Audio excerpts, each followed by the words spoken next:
So, this is the intro for our first episode. Do we start with welcome? Oh, you said it. Welcome to our first episode. My name is Maika. My name is Jimmy. And we should try for our mission statement. Fuck, we gotta start over. we can't be labeling what each thing is. We can't be blatant. That's horrible. Here. All right. This is the names part. All right, now this is the name reason part. So, we got this is on my paper. We got mission statement, so we should talk about that. Yeah, we gotta be smoother than that. Okay, go ahead. Right. Don't freeze up then. I'm not gonna. Welcome to our first episode. Motherfucker. Is it welcome to the pseudo-intellectuals? Yeah. I'm not gonna do it. Oh, me? Yeah, now. Okay. Welcome to the pseudo-intellectuals. My name is Maika. My name is Jimmy. And this is our podcast. We are here to exchange intellectual ideas on an open forum and share them with whoever wants to listen. And I guess with that, we should also get into why we decided to go with our name of the pseudo-intellectuals.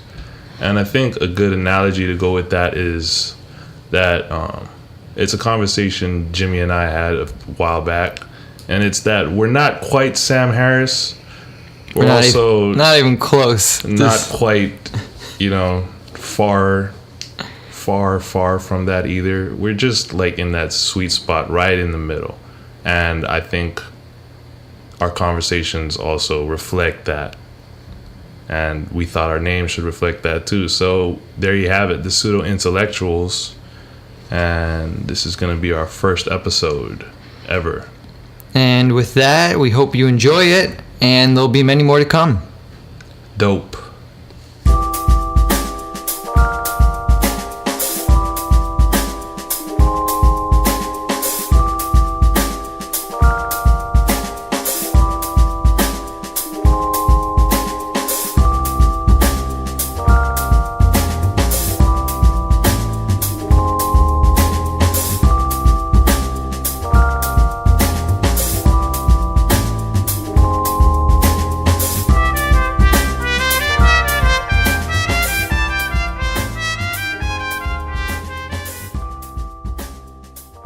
I don't know what we want to start off with first. We can go ahead and start off with because I really wanted to get that conversation with the Hume thing. That one was dope, but then we went and fucking talked about it. But let's just go ahead and revisit that because we're on that pendulum, right? And for those of us who are just joining in, we probably faded this podcast in at this point. We were talking about Hume's theory, and I wish I could pull up the concept faster than I am right now. Hume. It's basically the idea that there's a pendulum of ideology, and it sways back and forth. And if you can't ever just start with everyone being moderate. Yeah, it goes from one extreme to the other, and then eventually settles in the middle. Yeah, and I think the big thing was that it dealt in three. So it went from one extreme, then the next extreme, and then we found a middle ground. And we were trying to see how that was applying to what was happening now with the whole Trump thing, and seeing, are we in the first swing or are we in the second swing from Obama's term? Well, it never stops swinging. It just becomes more and more specific. There's always going to be the pendulum swinging from one extreme to the other. It's just that there's always going to be hyper-conservative and hyper-liberal. It's just that the hyper-conservative of today would have been the hyper-liberal 100 years ago. And so on and so forth. I think we're definitely moving. We've been moving in a liberal direction over the course of history. getting rid of slaves, giving women rights. I mean, I think that's a good direction to go too, but there's got to be an end point. Like there's got to be too much liberalism at a certain point. I don't know where that ends. I don't know where that stops. Like where all of a sudden you become too liberal. There's this thing I seen on Facebook. It was a philosophy related video, and they were actually pulling reference from Plato, I believe, and I guess it was a story or a prediction that democracy, with all its freedoms or whatever, or whatever system was allowing as much freedom as it did, similar to what we're in the middle of right now with we're just letting all kinds of ideas like have their freedom. We had slaves, women, more recently gays, and then the idea was kind of turning that up to the max, like just like having everything run free. Like if you wanted to be a serial killer, you could be one. Almost not, maybe not that, but like it was turning the freedom up to a level where like people who were maybe uncomfortable with all of it were starting to become a majority. Like it was starting to become a mind state of like there's way too much difference here, and everybody was having that mind state. Like even the people who were getting their freedom, like they were seeing these other revolutions rise, and I was like, but these people are like way in the future, and they're forgetting that their own thing also had its own revolution, and then it's just this huge melting pot of people just getting angry or not wanting. We're in that now. Yeah. I mean, we've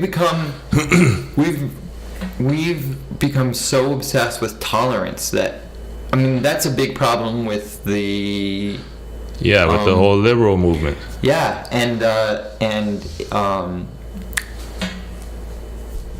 Muslim ideology. There's a big problem with that now, where we want to be tolerant of people of different religions and cultures, and we've taken it to the point where we're willing to be tolerant of intolerance. So if someone's against women, we say fuck them, like you can't, like feminism, you know, and but if it's a Muslim and they're subjugating women, then you're like, oh no, well that's just their culture. You have to be tolerant of their culture. You have to be tolerant of their religion. Yeah. So that's a perfect case of just taking it too far. Like there's a certain point where you have to be like, all right, wait a minute. Like we at least need to be able to talk about it without being outcast. Like Jordan Peterson's dealing with that, and who's the intelligence guy? Charles Murray. He got shouted. He almost got attacked at a college campus trying to give a speech. Who was he talking to?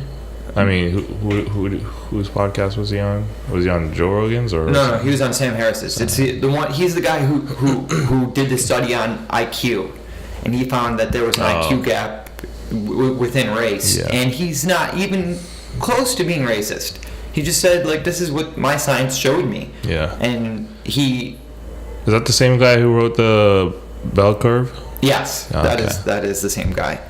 But he gets shouted off of campuses, and his life gets threatened.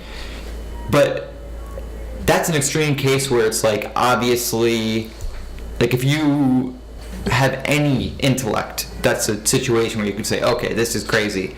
But there's more tricky cases where I still think we're going too far, like Richard Spencer, the white supremacist who goes around and like tries to give speeches on college campuses, and he had his life threatened, and they protest him off the campus. It's like we need to have a freedom of ideas no matter what. Yeah. Because if you don't let Richard Spencer talk, then eventually you're going to get to a point where you don't let someone else talk because you think that they're Richard Spencer, but really they're just someone who's trying to speak the truth about something that you don't like the sound of. Yeah. And that's not good. Yeah, that's eventually where what I was talking about, the freedom gets in its own way. Right.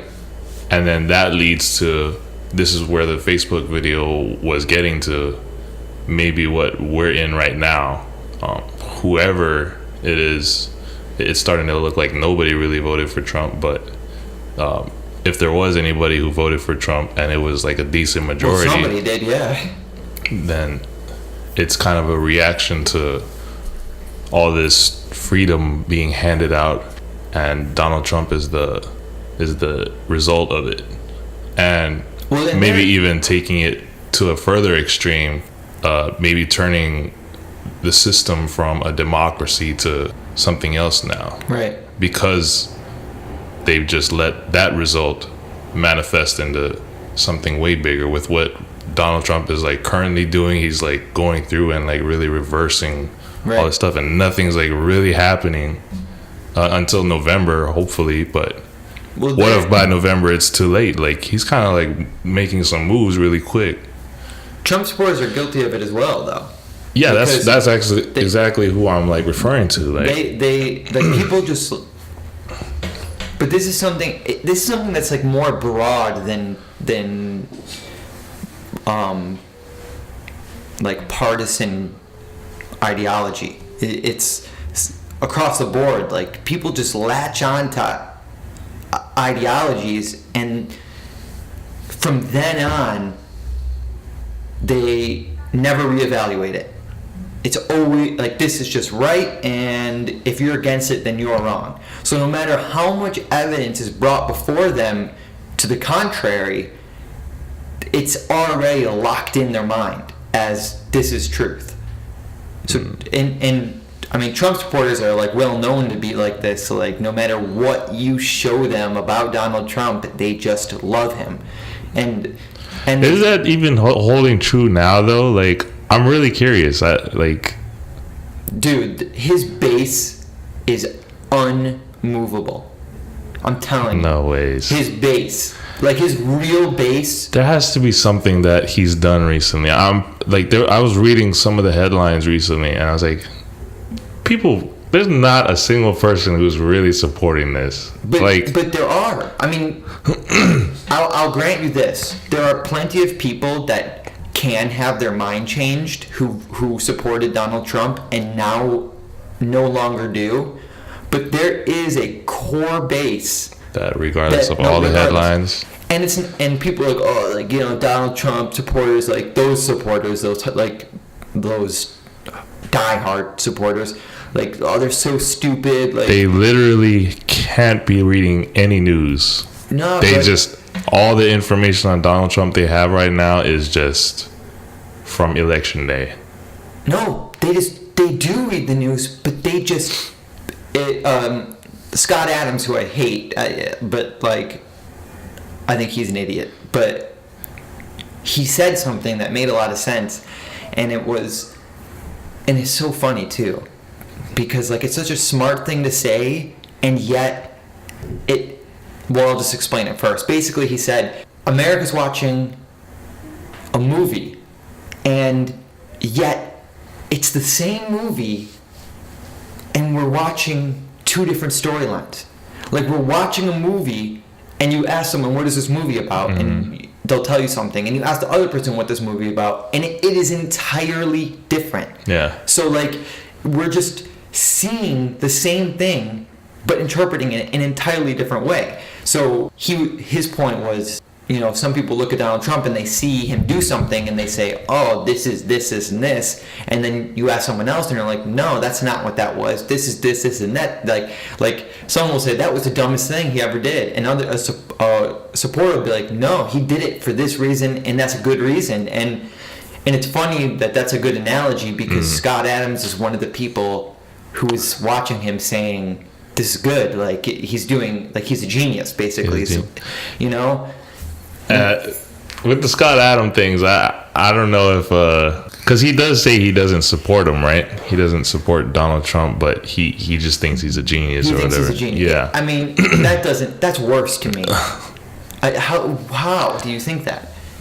And I believe I can kind of see it, but I was only thinking that, like, in the election, I was like, yo, this guy's like, if this election is real, I don't believe anybody is really, like, thinking the things Donald Trump is thinking. And so in that regard, this all has to be just to get him into the seat and take advantage.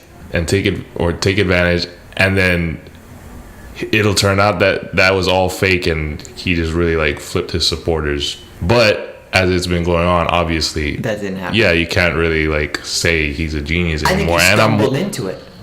No, definitely. Everything he regurgitates is, like, the extreme view of his side, the very extreme view, because those are the people that are supporting him, are extreme people, and he's just like.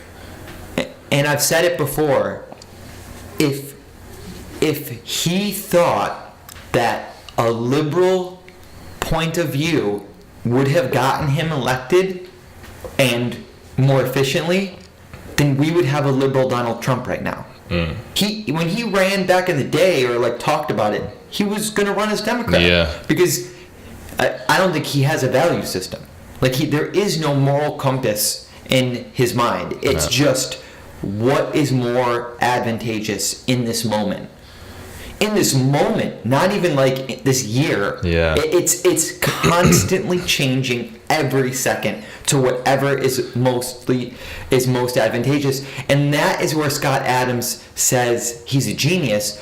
But really, it's autopilot. Like, you see him, he just goes. Like, because it's not like he gets it right all the time.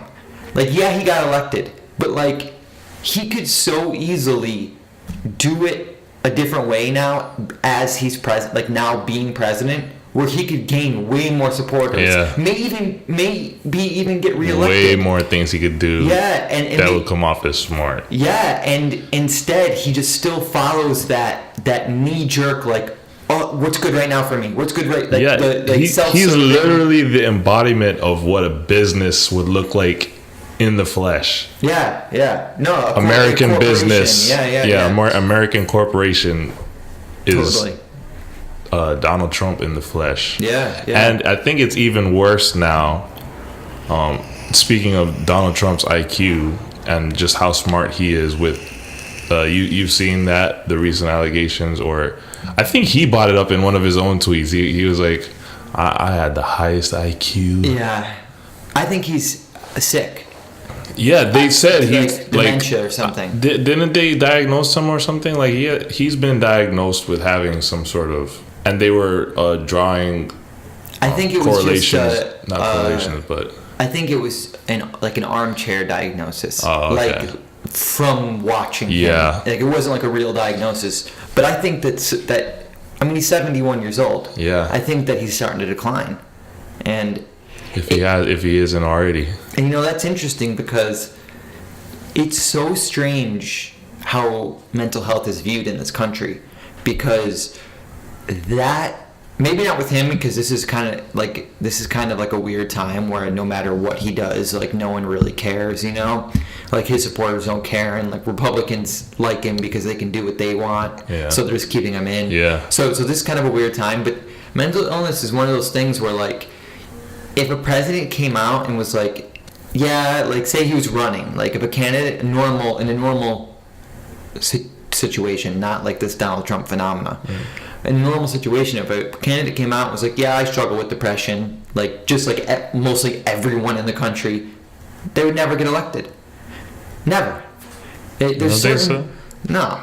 Because they're like, oh, president like has to be strong and this and that. Like, even though we know he's human, but like we have this view of mental illness, like it's stigmatized. Depending on your, and it's stigmatized both ways. That's the most interesting thing.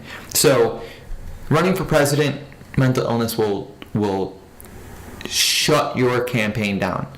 But if you're trying to get in some hipster social circle, it's gold. Mental illness. Oh, yeah. You know, having a bipolar diagnosis, you're in. They love it.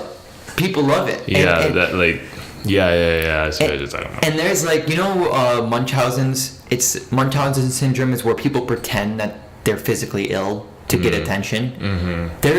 There's like a psychological Munchausen's where people pretend like they want it, like they want mental illness. Like for some reason they think it's like cool. It's a weird thing in our culture nowadays. Like where people think it's like cool, like, and they say that they like. I hear people telling me that they have bipolar so often when it's clearly not true.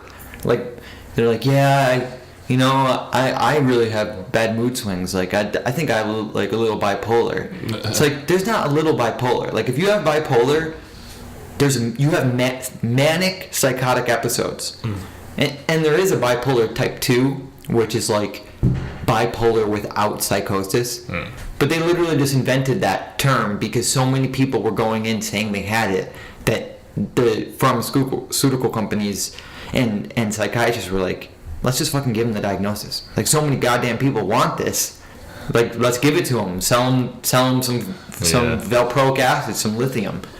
You know, it's a crazy thing. Mental illness is a strange thing.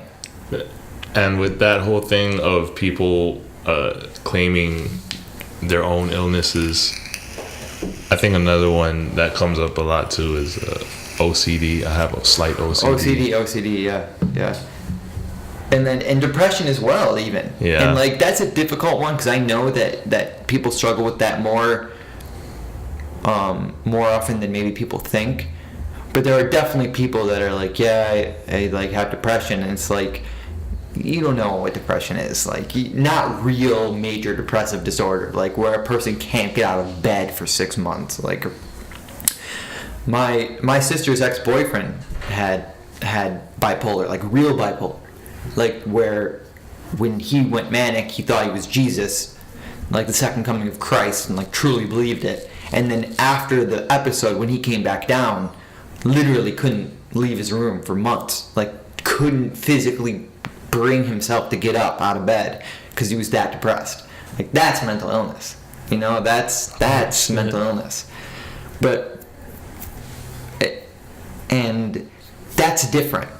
Like that's like truly like a chemical fuck up in the brain.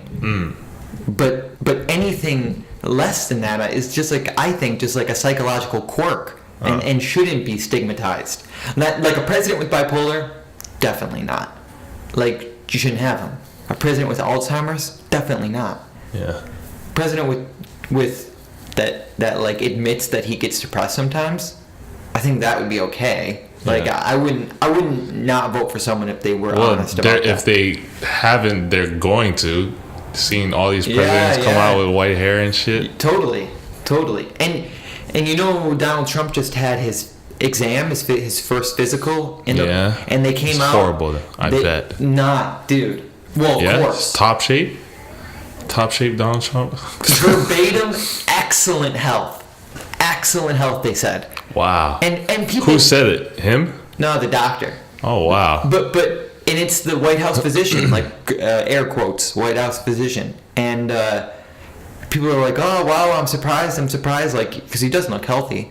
And they even said, like, yeah, we did a couple, like, mental, like, efficiency exams, and he's tip-top. But I'm like looking at people respond to this, like surprised, and I'm thinking, do you really think that a doctor would ever, the White House physician no less, would ever be allowed to tell the world that the President of the United States is in bad health? Do you know how detrimental that would be to our national security? Like, this is just a stage thing, of course. Like, I'd be surprised if the doctor even did anything. Like, it's probably just like a common, like a normal thing they do for every president. For every like, president. just we do this. Like, the doctor goes up and says he's good. Yeah. Even back with was it FDR that was in the wheelchair? Yeah. Was it FDR? Even with him, people didn't even know for a while because like he always did like his speeches like in his desk and like. Oh, they didn't know that. Oh shit. Yeah, like they did, but I think it was like kept under wraps as much as possible because even something like that, like, and that's totally whatever. Yeah. Like, you don't need to be able, like, really, you don't need to walk to be president. Yeah. It's not like you're doing anything that but requires just it. Like the stigma. Yeah, the perception. So you think they would really come out and say, especially with a president like Donald Trump, do you think he would ever allow a doctor to come out and say, yes, cholesterol's through the roof, he couldn't put the blocks in the right shaped hole, like he's actually bald. Yeah, he couldn't count to 5. Like they would never let that happen, you know. That's interesting. Speaking of, I guess we're gonna kind of jump topics here because what you had brought up with the whole mental illness thing also kind of relates to. We talked about this a whole lot before. But we're also kind of getting slightly into it in class, in English class right now, and we're talking about addiction. Yeah, dude, I think you would really like to get into it.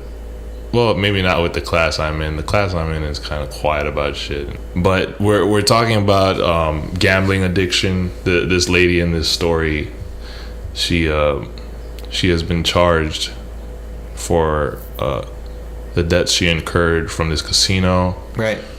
But the author is also putting her story up against this other guy who murders his wife in his sleep. He's a sleepwalker, and he got off. He got off. Oh man. Yeah. How do you get off or sleep? Like, that is the most bullshit excuse that you could. You know what? Yeah, you would have really liked to be in this class then, dude. I wish you could like bring up your fucking point in it because like I keep like slipping it in. I'm like, yo, like, isn't it interesting that this murderer is off? But yeah. You know, and then everybody in class is just super dismissive. They're just like, yeah, but he was sleeping. He has no control. And that's the whole thing of this argument is control. Yeah. And that's what I'm bringing up in my fucking paper, dude. Like, yo, I'm quoting Spider-Man. The jury was probably like, okay, he could have thought of if he was going to lie, if he was going to try and bullshit his way out of this murder charge, he could have thought of anything.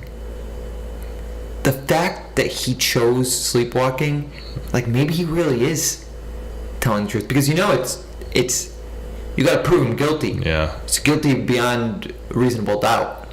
So maybe they're like, man, if he said this about sleepwalking, like, maybe he actually is telling the truth. Because why would you not come up with a better lie than I was asleep? That's ridiculous. But even if it's true, he kills people in his sleep. You gotta put him away. Yeah. You gotta put him somewhere. You can't just say, oh, it's not yeah, their they're fault. using back in society and Did shit they? now. Did they, or did he go to a mental institution? It's in the book. They don't really get into it. The author ends it right there, and that's crazy. And then they get back into the story of the addicted gambler. Whether someone with an addiction has control. Yep. Interesting. And what do you think about that? I think if we're gonna make the sleepwalker not responsible, we should definitely put her in the same category too. I think that gambling addiction is a bad example. Why is that? Because it's not truly, it's not the same as a chemical, as a substance addiction, and it's certainly not the same as a physical dependence. So even it's not the same as a cocaine and heroin addiction, and a cocaine addiction is not the same as a heroin addiction. So this is super interesting, dude, because you're also you're kind of bringing up the same points everybody else in the class is, except for your stance on where you are with the whole murder and the gambling, or I guess just the murder guy or whatever. There's levels. There's a spectrum. Levels to this shit. There's levels of intensity to addiction, and gambling and shopping they're at the bottom. Those are at the bottom. Then you move up to substance, because things become addictive because they release dopamine, and you become addicted to that influx of dopamine. You already know about the whole environment experiment. The dude Bruce Alexander who had tested rats with the rats, yeah. like the fact that they had a community. Yeah, and then what's your take on that? That's bullshit. That's bullshit. Yeah. With the whole environment thing. I mean, he tested it with opiates too, which was strange, because maybe, well, I'm not going to say maybe, of course it helps, of course, but he made it sound like they didn't go through withdrawal. That's nonsense. Like, when you are addicted to opiates, there's one thing that's going to stop your withdrawal, and that's, well, no, let me rephrase. There's two things that are going to stop your withdrawal. Either you take more opiates, or it's either opiates or time. That's it. Either you take more opiates, or you wait until your body adjusts to not having them and the symptoms go away. There's nothing else that helps. Like, you can even look it up where, like, on forums where people are like, oh, I'm trying to get through this withdrawal, I'm trying to quit, like, does anyone have any advice? And people will say this and that, but really there's nothing. You're fucked. Yeah, you're fucked. You can take an Advil, you can take whatever you want, you can take some Imodium so you're not shitting yourself, you can take some Pepto-Bismol so your stomach isn't fucking killing you. But really, those things aren't even going to touch it. Like, it's just time. So I think that's bullshit. And the big thing that's making it bullshit is because they haven't taken into account the withdrawal thing, right? Right. Well, because he said that it literally stopped the withdrawal, which is crazy. Now, maybe if you want to talk about, because, you know, people say that there's withdrawal for everything, and they call it psychological withdrawal, which I do agree with. Like, say you're a shopping addict, you're going to go through quote-unquote psychological withdrawal. Yeah, I guess, but it's just not the same as physical withdrawal from opiates, benzos, like Valium and Klonopin, or Xanax, and alcohol. Those are the big three. Those are the nicotine actually as well, but it's not as it's not, the withdrawal isn't as bad. It's as strong. That's why people can't quit. But it's not, the withdrawal symptoms aren't as bad. The symptoms aren't as bad. It's not as severe. But with those three, there really is something to the losing, this concept of losing control. Like, you really can't stop yourself. Like, it's like a mind virus.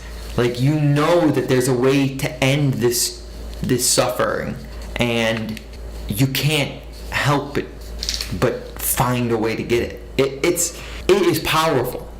I'm not saying it's impossible, and I'm not even saying that you should not be punished for what you do. I'm just saying that there's something else to it, so that I think the punishment should be more aimed toward treatment, not jail time. Yeah. So like someone who steals to get money for for a physically addicting drug like that, it's their, like, they have to take responsibility, because if we want to take the control route, then we're just going to end at there's no free will, so there's no responsibility for anybody. And you can't take that route, because the world would be chaos. So you have to put in this false sense of responsibility at some point.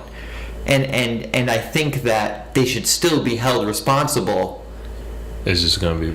But you should take a different way. Yeah. Just like if there was a way to treat someone who physically assaulted somebody, then you should. Do you know what I mean? So someone who steals for drugs should go to treatment. Yeah. If there was a treatment for, say, a serial killer, I think that they should go to treatment too. We should always punish, quote unquote, punish people in a way that makes them better. Yeah. But we just don't. Our prison, our criminal justice system is not set up for treatment. It's set up for retribution. You know what I mean? Yeah. It's like a corporal restitution. Like you need to pay for what you did. You know, which is nonsense. Like, there's no. You didn't choose your genetics. You didn't choose your environment that you were born into. You didn't choose like your impulses or your control over those impulses. You didn't choose any of that. So really, there is no responsibility. And at the end of it all, I think that punishment. I think that, you know, in hundreds of years or however long it takes, I think that we'll eventually eliminate jail, and it will only be treatment. No matter what you did, no matter how bad the offense, like even if it's rape and murder, the punishment will be treatment. Yeah. You know, you got to go to this clinic. We're gonna. Oh yeah, here it is. Here's the neurons that you had no control over that were firing that made you want to do this and not help yourself but do it. Yeah. Okay, well, let's change that real quick. Okay, you're good. Like you're not going to do that again. You won't want to. You know, I think that's where we'll end up. And then, what about to the effect of the judicial system? What about it? Because I think that's another thing that I was thinking about. It's just a lot of topics that hit way deeper into the problem that we just lightly skim across in class, because people are just like either this or that. They're fighting within the rules that are already set forth and not like actually questioning the actual rules, like the core of it. Yeah. And I think that's a big thing, especially with the whole judicial system, of that this person is wrong or that person is wrong, and not like an in-between. And that's where I'm getting at least with this whole thing, is that, and I'm glad our teacher gives us the flexibility to choose that third option, because I think that's what it is. At least in charging the gambling addict and making her responsible, if we're gonna take into account responsibility and who's in control, there's like multiple people who are in control in this situation, because to a certain degree, the place that keeps advertising to her and marketing to her and also has some kind of control, and that's the position I'm taking on my paper. Well, it's a good point, because what I said is the utopian solution, but what do we do now? Like, until we can do that, how do we punish people or how do we organize our judicial and criminal justice system in a way that reflects the reality of our universe, and yet still does its job by keeping criminals off the street and preventing other people? Because that's the two reasons for jail. Two reasons: keeping a criminal off the street so he can't commit a crime again, and preventing someone who might commit crime but has enough, like, isn't totally impulsed into doing it, Yeah. but won't do it because jail. Yeah. The fear of having a freedom taken away. Yeah, and that's the whole thing, is that we've turned it into black and white when it's a gradient. So how do you do that? Because those are the That'd two. take a whole lot of work. Those are the two that's- reasons that make sense. Yeah. But that's not the only reasons that we do it now. Like I said, it's a lot about retribution. Yeah. It's about punishing the evildoers. I would think it's a whole lot of work to want to go ahead and attack the problems in that way, and I think it's a little more work than people think we're capable of doing. Well, you gotta convince everyone first that they don't have free will. You know, that's the first step, and that's hard enough. I mean, in a Western civilization that has so much baggage from antiquated Christian values. Yeah. Were like, even those that aren't religious, they still can't let go of the free will idea.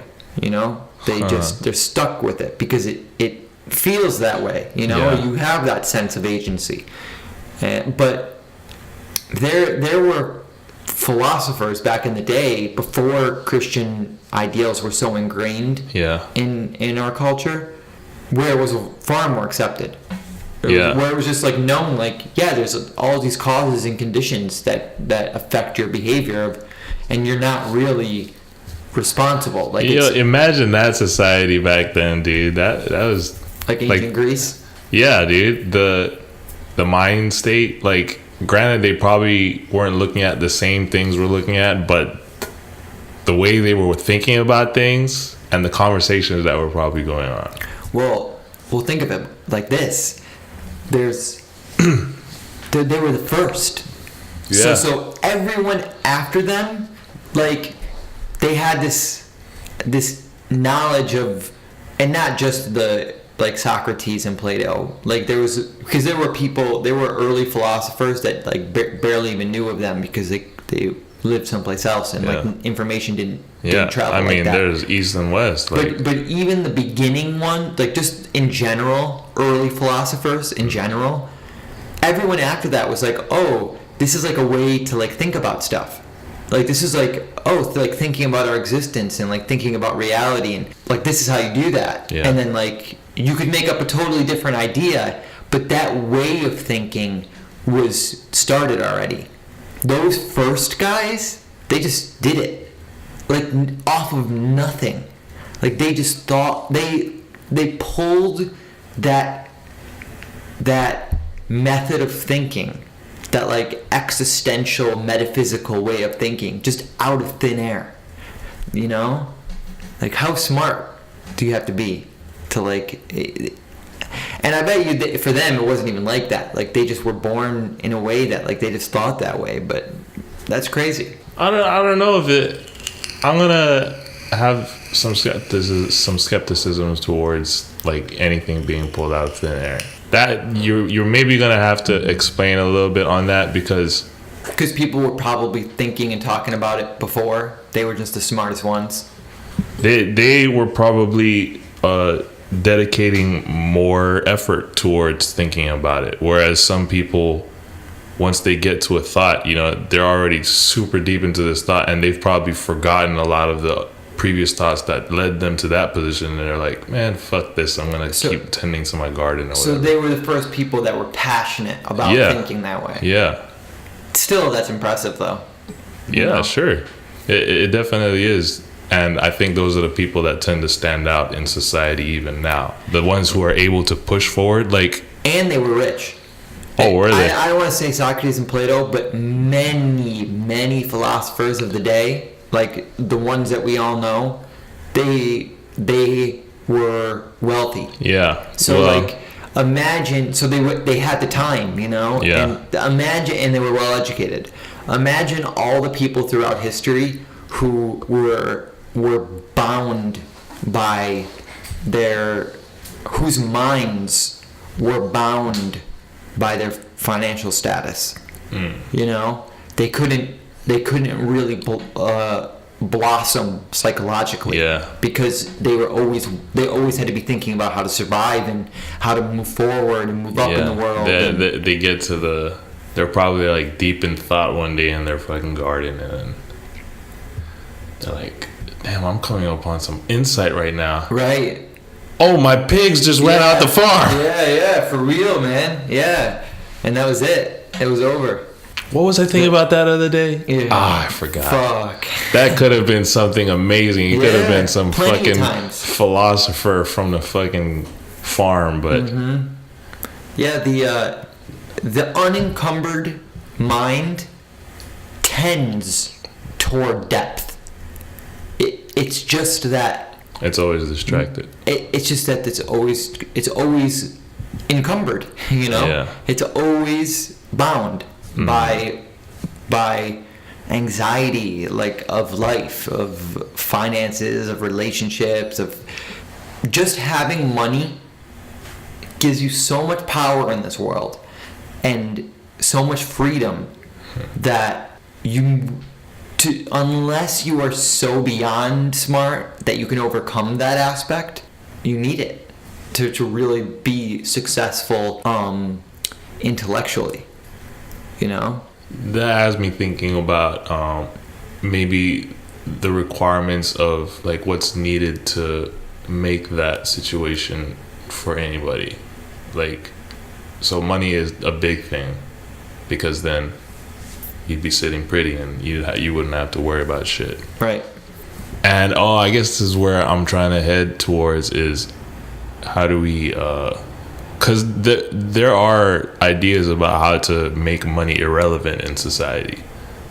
Money is just a way to get things, right? That's Yeah. and I think we had just talked about this the other day, and I think this is where the conversation is going to head into again. It's just It's a way to get things, really. yeah. So when you're able to get everything you want, or maybe not in like a crazy sense of, because the thing that's everything popping, you need. yeah, like, Without time. That's the thing. It's everything you need. yeah, without time. With the snap of your fingers. Yeah. You know?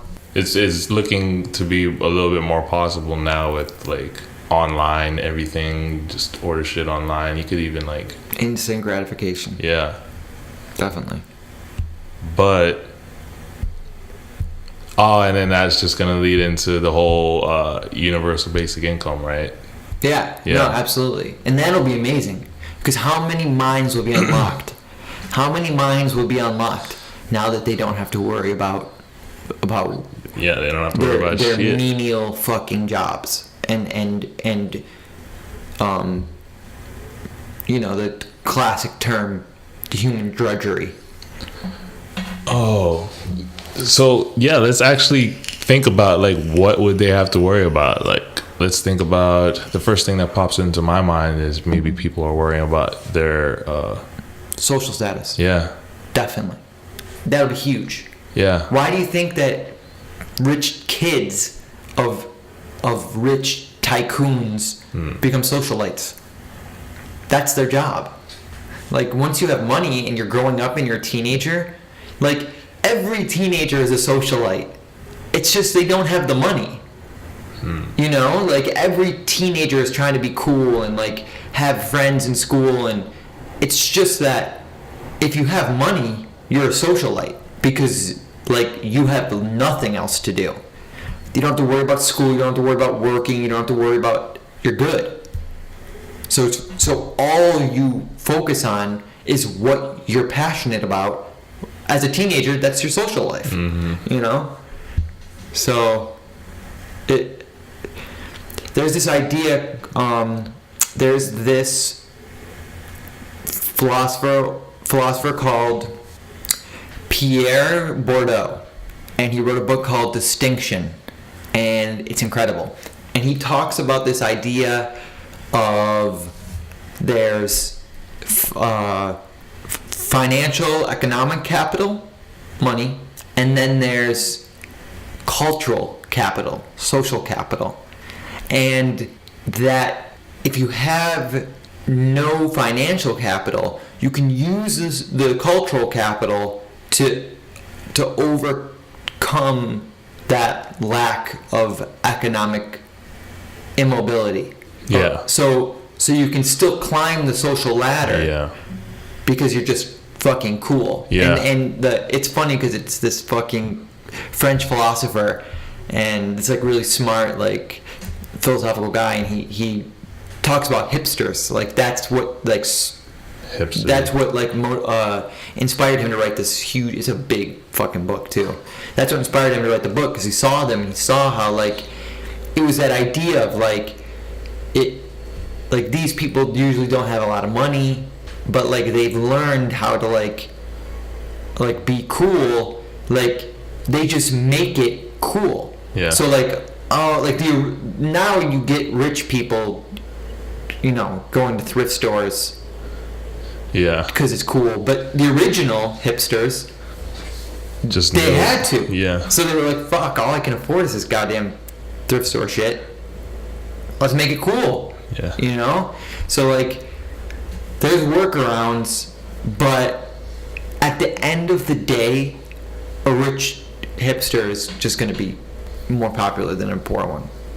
You know? Mm-hmm. Unless you have, and he talks about this as well, unless you have a genius level mind in one of the arts, then you can overcome it. So a famous musician or like a famous artist where like you don't really, you're not rich, but you're just super popular. Yeah. But that's not most people, you know.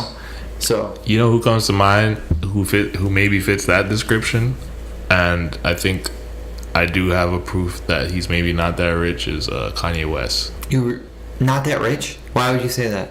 Well, he's been on interviews where he admits that he still needs money to make his endeavors. Because they're so expensive. Yeah. There's better examples than him, though. Like, Okay. there's people that are straight. Well, that was just the first one Yeah, that yeah. popped into mind, but But there's people that are like in the poorhouse that are just fucking geniuses, you know? Like, and they were known as such. Like fucking Van Gogh didn't make really? a goddamn dime, you know? He didn't sell a painting at. To those listening, sorry if I got this wrong. I might be thinking about somebody else, but I think it's him. He didn't sell a painting till after he died. nice. Like literally, not one of his paintings got sold until he was dead. Wait, so was he cool in the time that he was alive? I don't know, actually, to be honest. But just like someone. Because I want to know somebody who's like currently alive and who's maybe not That relatively rich, I guess, but who's doing well. yeah, socially is like popular as fuck. Let's think. I would say maybe Rich Chigga. You know Rich Chigga? For a minute, but right now he's kind of blowing up. So he might be getting I'm a thinking little of bit more. I'm thinking like artists actually in I'm general. thinking deeper. Like I'm thinking, like famous writers that, They have to have. Here's what I'm doing. They have to have been alive during their cool. right. Bukowski, maybe. I don't know how well off he was. I don't know who was that. Charles Bukowski is a famous poet, Yeah. but he was, maybe Jack Kerouac. They were. He Like- was the cool, you know. Yeah. And he wasn't rich, that's for sure. I mean, if I'm wrong, then okay, but I do not think he was rich. Well, that's now like got He me was like thinking. the beatnik. That's got me thinking like that's got to be most artists. Like artists are usually struggling, They are. but they are gonna be like cool, and so that's like one way. Just referencing the guy that you were talking about, who was saying to make it either Bordeaux. be super cool, yeah, or super rich. Like that'd be one reason maybe why anybody would become an artist, right? Well, it's about social mobility. Yeah. So for social mobility, you need capital. Like you need to be able to buy your way in. But you don't necessarily need financial capital. Yeah. You can use cultural capital to Yeah. get in, you know? And let's be fair. The reason that we're probably struggling to think of someone that's like a perfect example, and it also has to do with the fact that we just can't think of someone right now. I'm sure we could if we really took the time. But one of the reasons is once you buy your way in with cultural capital, you get the money. You know what I mean? Yeah, yeah. So they weren't born rich. Like anyone, that's easy. Yeah. Anyone that you can think of. Yeah. You know, any famous writer, painter, musician, most of them were born middle class or lower. Yeah. And they fucking paid their way with cultural capital to get to the top. Yeah. And then they made money. I think, yeah. And that's why I keep bringing up people that are doing it right now, because we can actually watch their come up. Yeah. Somebody that comes to mind is Travis Scott. He was homeless, and he had these big ass hits under his belt while he was homeless. And then now he's doing his thing, but he had like some pretty significant music that he was doing, and it's like a lot. Like if you're watching your favorite artists, they probably fit under that. You're watching them in that moment of being broke, but they have this high level of cool. Yeah, definitely. And you can see people that had it the other way, you know, like Childish Gambino. He's a good example. Like he was born well off, straight up. Oh, was he? Yeah, I didn't know. His father was well off. Odd Future. They were well off. A lot of them, yeah. Yeah, like it. They always talk about, where do they talk about growing up? Ladera or whatever. Yeah, Ladera Heights. Is that? Because I never really go around that area. Black Beverly Hills. Oh, really? Yeah, that's what they call it. I thought it was. Wait, isn't there a different one? Is it Ladera Heights? Oh. I thought it was a different one. Baldwin Hills. I thought Baldwin Hills was the Black Beverly Hills. Yeah. Ladera Heights is definitely called that. I know.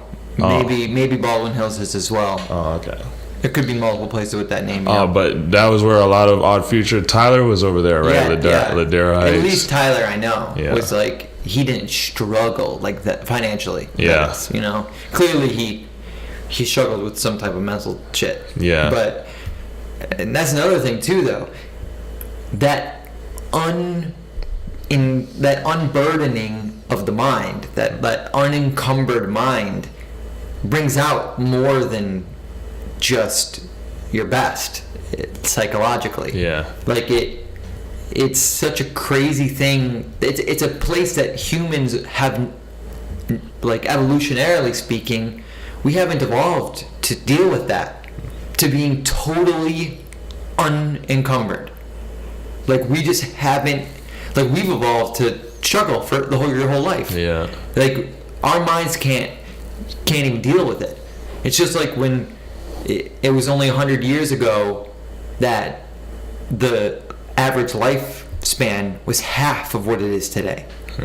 So all our entire evolutionary history, that's what our cognitive psychology had evolved to deal with.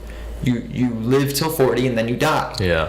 Now you get to 40 and there's this, you're in midlife. There's this cognitive dissonance of your evolution, your evolutionary mind thinking, all right, to get ready, like here comes death, and then your frontal lobe, like your logical mind, like your conscious mind thinking, no, I'm halfway. Yeah. I got to do what I just did again. Yeah. Like, and that's where the crisis comes in. That's where the crisis comes in. That's so interesting. Yeah, it's crazy. It really is crazy. And then I think now people I've been hearing this term a lot, the quarter life crisis. Yeah.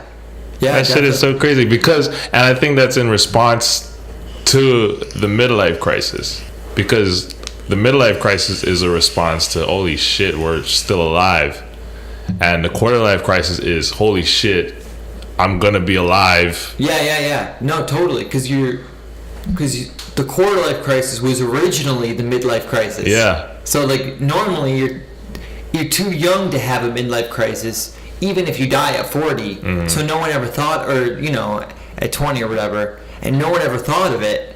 Like back then, people didn't think about it. Like no one thought like, oh, well maybe they did, but like you're 20. So like you're still going through 20 shit. Yeah. And like back then they grew up real quick or whatever, but your brain doesn't stop developing until 25. Mm-hmm. So you're still developing at your quote unquote midlife crisis. But now that's your quarter life. So like you get to there and you're like, I gotta do this 4 more times. Yeah. It's pretty interesting. That shit is dope to me because like you can kind of see in that, like the people who do consider it to be having a quarter life crisis or any kind of life crisis, like somewhere in the beginning of their life, they were like completely consumed with the present and just not even like thinking anywhere past that. I don't know what I'm trying to get You with mean that. back in the day, or you mean now? Just like at any point, like they were just super worried about what's happening now. What am I gonna get in the next minute or so? Right. Well, that's how you should live. I mean, not like that, like anxiously, but that's what mindfulness is all about. Yeah. Like bringing yourself back to the moment and. I feel like mindfulness should be working in conjunction with, because mindfulness is in the moment, but mindfulness is also like being mindful of everything, not just time-wise now, but no. mindful it is though. Yeah. Because it is only in the moment. Because no matter what you're talking about, it's in the moment. Even if you're thinking about the future, you're thinking about the future in the present. So it's always being mindful of the present. It's cultivating a reverence for the present moment, no matter what it is. You know what I mean? Like it's like a reverence for experience, and like the type of reverence for experience. I believe Sam Harris said a reverence for the ordinary. What he said, but it's the type of reverence you get for the ordinary from like psychedelics, where right now, like this is as ordinary as it gets. We're sitting down just having a conversation. Yeah. If we were on acid right now, if we were on LSD, we'd be like, oh my God, this is it. Yeah. No matter what you were doing though, like we could just be sitting down looking at the rug, and it would be the most amazing thing, So it's that type, you're cultivating that level of reverence, for the present, and there's enough time. Like we live 80 years now on average, like that's a long time to just be going through your life not knowing what's going on. Yeah. Yeah, I guess what I was getting at with that other thought was just more of a disconnect of understanding of what's going on in the mind of somebody who did get up to that point and what they were doing before that. And then I guess in this regard, we could kind of look at, like, maybe you don't have to have been mindful or thought about your future that crazily, but still be comfortable and be able to go through without having to have experienced a crisis at any time. Right. Although if someone's having it, they probably needed it. A crisis? Yeah, like a midlife crisis or whatever. Like the reason that people are having it is partly it's because of what we talked about, but like, I think people that are like really living their life to the fullest, they don't have it. Yeah. It's people that realize that they have what they just did again. You know, that whatever they just lived, they have to do that again. And they're like, oh my god, I have to do it different. You know, like I can't do what I've been doing. Yeah, this is bullshit. Like I only have this is my second try. This is my retry. Yeah. This is my my second chance. You know, so. And that's crazy. Like it's like in golf, they call it a mulligan. It's where like you're hitting off the off the green, off the tees. You're hitting off the tees, and you could take a mulligan. So like you hit it, you don't like your hit, you get to use your mulligan. You hit it, you do it again. Oh. You know, and not everyone plays that way, but usually they give you one a game if if it's like a friendly. 8 holes or something, yeah. Not, or 18 holes, I mean. But we literally get that. Because, like, 40 years is a while, and you get to 40, and you're like, all right, here, mulligan, here you go. Like, you can do this again now. Although, as you're doing it again, you're starting as an adult, and you're getting older and older. Yeah. But still, I mean, I feel like my life didn't start until... And I was just thinking about this. Like, my life didn't start until 10 years ago, really. Like, until I was like 17, around there, like really not until I smoked weed for the first time. Like, I was mindless. Like, the opposite of being mindful. Like, totally unaware on autopilot. Like, not thinking about what I'm thinking about. Like, just, like honestly, looking back, the lack of free will is far more salient to me in my memories of how I used to be than now. Because now I'm so self-aware and so meta-aware. Yeah, that it's hard to believe that you're like, not in control. Yeah. Like, I don't feel it as much. Yeah. But back then I didn't either. Yeah. Because I was so mindless. But looking back on it, that one. Looking back on it, it's like, wow. I was really not in... There was no one in control. Yeah. Like, it was just... I was just going, and it's so cliche, but it really was the first time I smoked weed. Huh. And I noticed something was wrong. Well, I don't want to use the word wrong. I noticed something was different. I remember waking up the next day and saying... And thinking to myself, is this, like, a weed hangover? Like, is this something... Like, I feel off. I feel weird. And it just never wore off. I just got used to it, you know? But, like, I remember just being like, what the fuck have I been doing? Yeah. What the fuck have I been doing the past 17 years of my life? That's crazy. It was wild. Dude, I think an experience of mine that would kind of relate to that was... Because my whole shit didn't start until, like, a few years ago. Like... I think it was like 2013 or something. So I was already in my 20s, like 22 or something. And I was working at my job. Like I was super mindless. I was supposed to be a cashier at Sam's Club. And I couldn't sell shit. I was like unmotivated. I was like, man, fuck this. I don't want to talk to anybody. I just want to get them the fuck out of this line. Yeah. Eventually they're like, we're going to fire you or you could be a cart pusher. I was like, yeah, I need a cart pusher. That's how I got fucking demoted. Damn. Same pay, but like... Demoted the cart pusher. Thinking back on it now, because they kind of got us like pushing some stuff at work, like get them to do this survey or whatever. And this is some shit I would have like avoided. Like, fuck that, I can't talk to people and shit, but now it's nothing. But...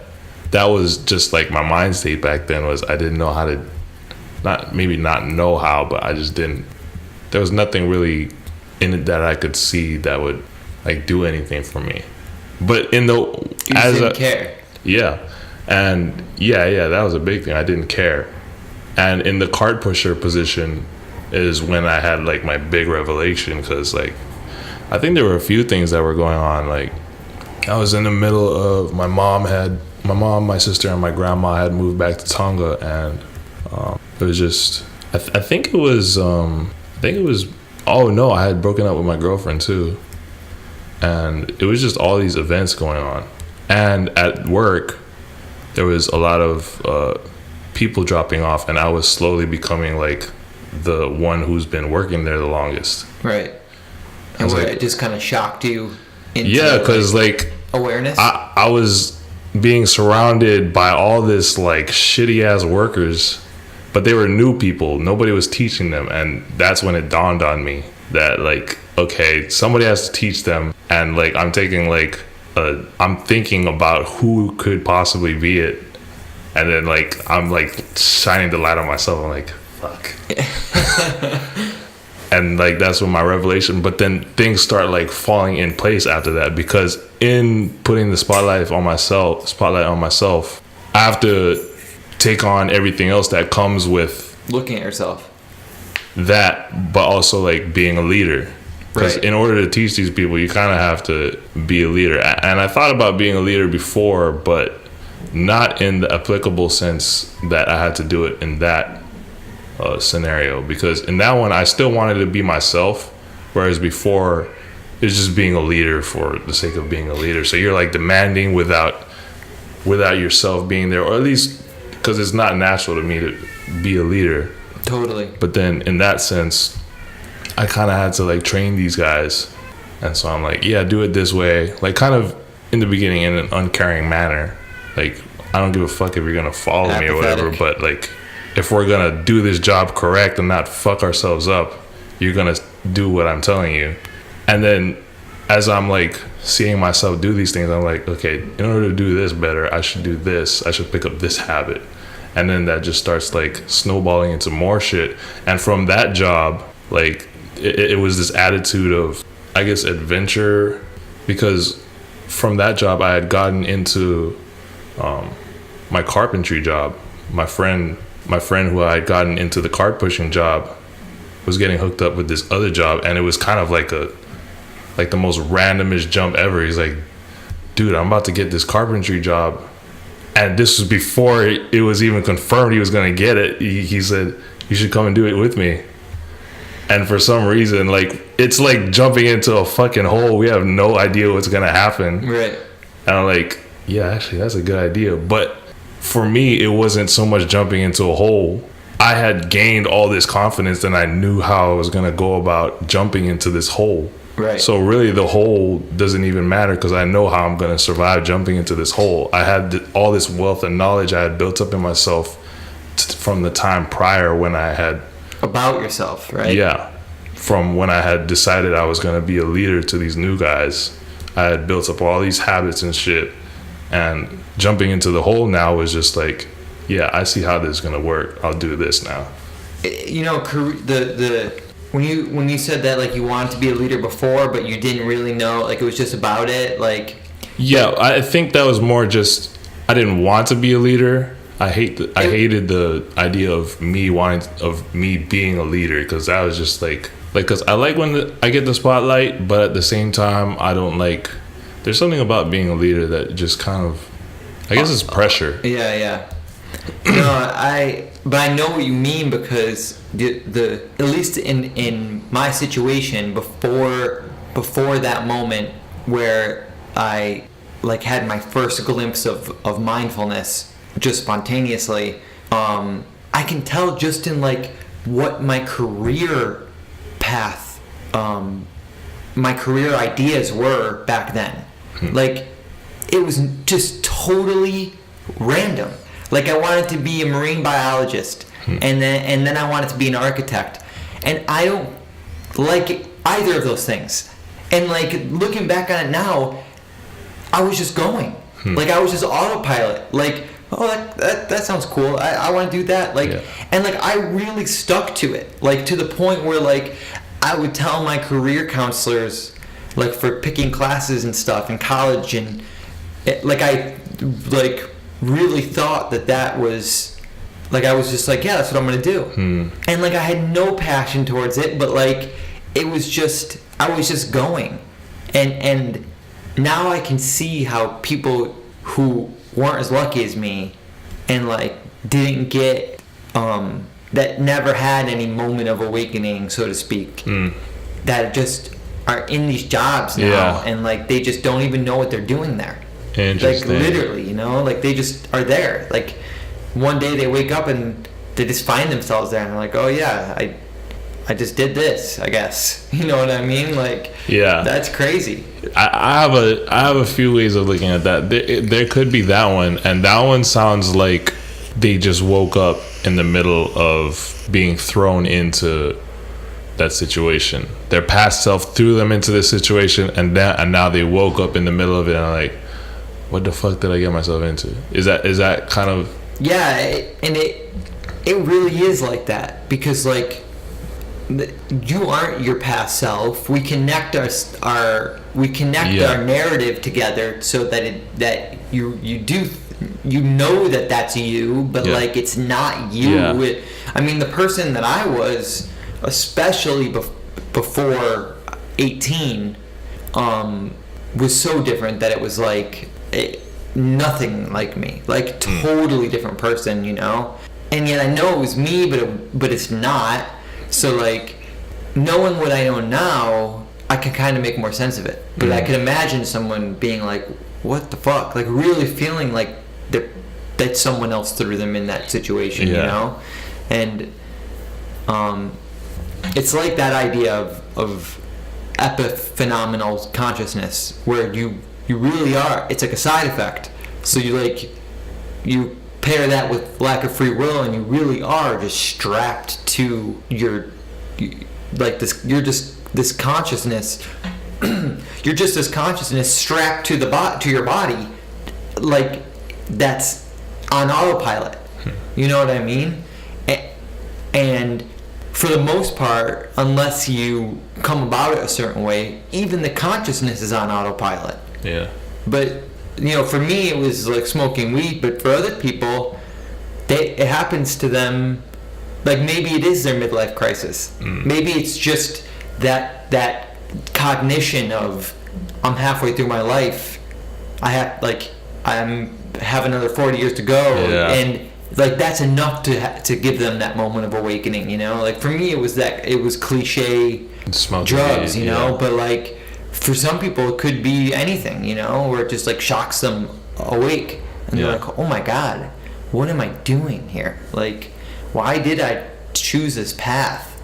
You know, you know, marriage and kids and the career they hate, and like I don't want to go too cliche with it, but like loveless marriage and all that. You know what I mean? Like that's. People wake up in that situation all the time. Yeah. You know? And I guess just to connect it to the whole, you know, we're not ourselves from before. We're not even ourselves from 5 seconds ago. Right. Absolutely. And like, it's just all events that led up to this. And somewhere in those events, like, maybe you've attached your sense of self to a decision that you made while you were in a different mindset. And then I guess that's where I was getting at, was that you wake up in that moment and you're like, shit, that event where I made that decision or whatever that led to me making that decision was made in a mindset of like pure unawareness. And it's not a victimless crime. You're like, you really got to think of it like whatever you're doing today, you're doing to the person that you'll be in the future, you know? So it's like, that's why I like when people that are people that are our age now, like, you know, mid upper 20s, like they don't realize like how vulnerable to life you become when you start getting up there in age. Like when you get to 40, if you haven't built your defenses against life, it starts to beat you down. Life starts to beat you the fuck down at 40 if you're not prepared, if you haven't prepped. Yeah. Financially, socially, psychologically.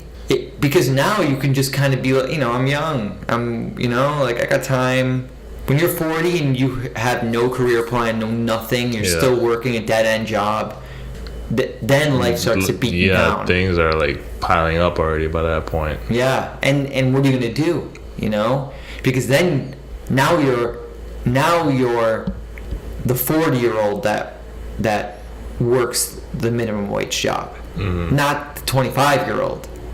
You know? Yeah, but imagine that though, like that person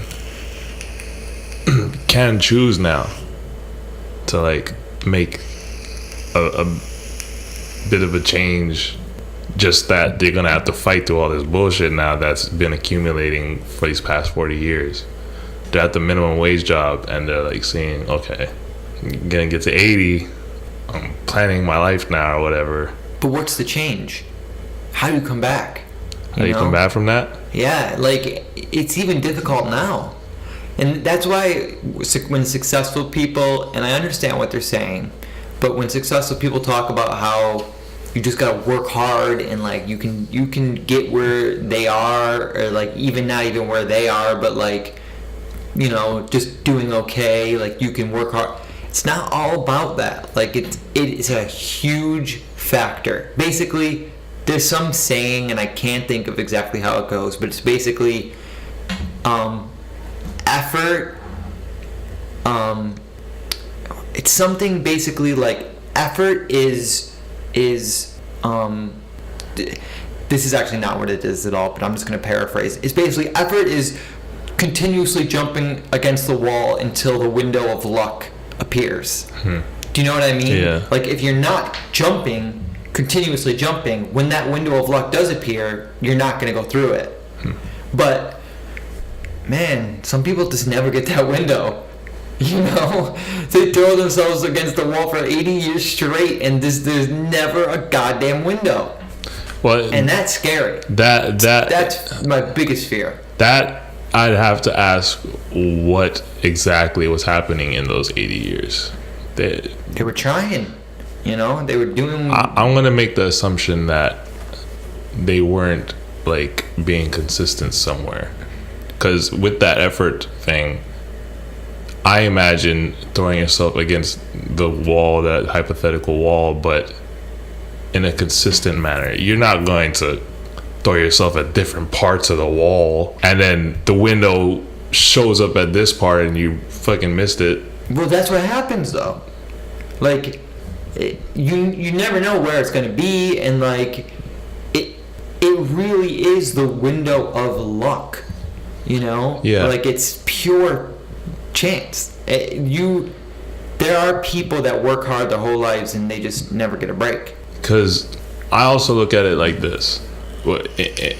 In that scenario, sounds like the wall is fucking strong as fuck. You're probably throwing yourself up against a metal wall or something. Yeah. But metaphorical. In my view, and who knows if my view is even going to be right, just because I feel like we're both looking at life in different ways.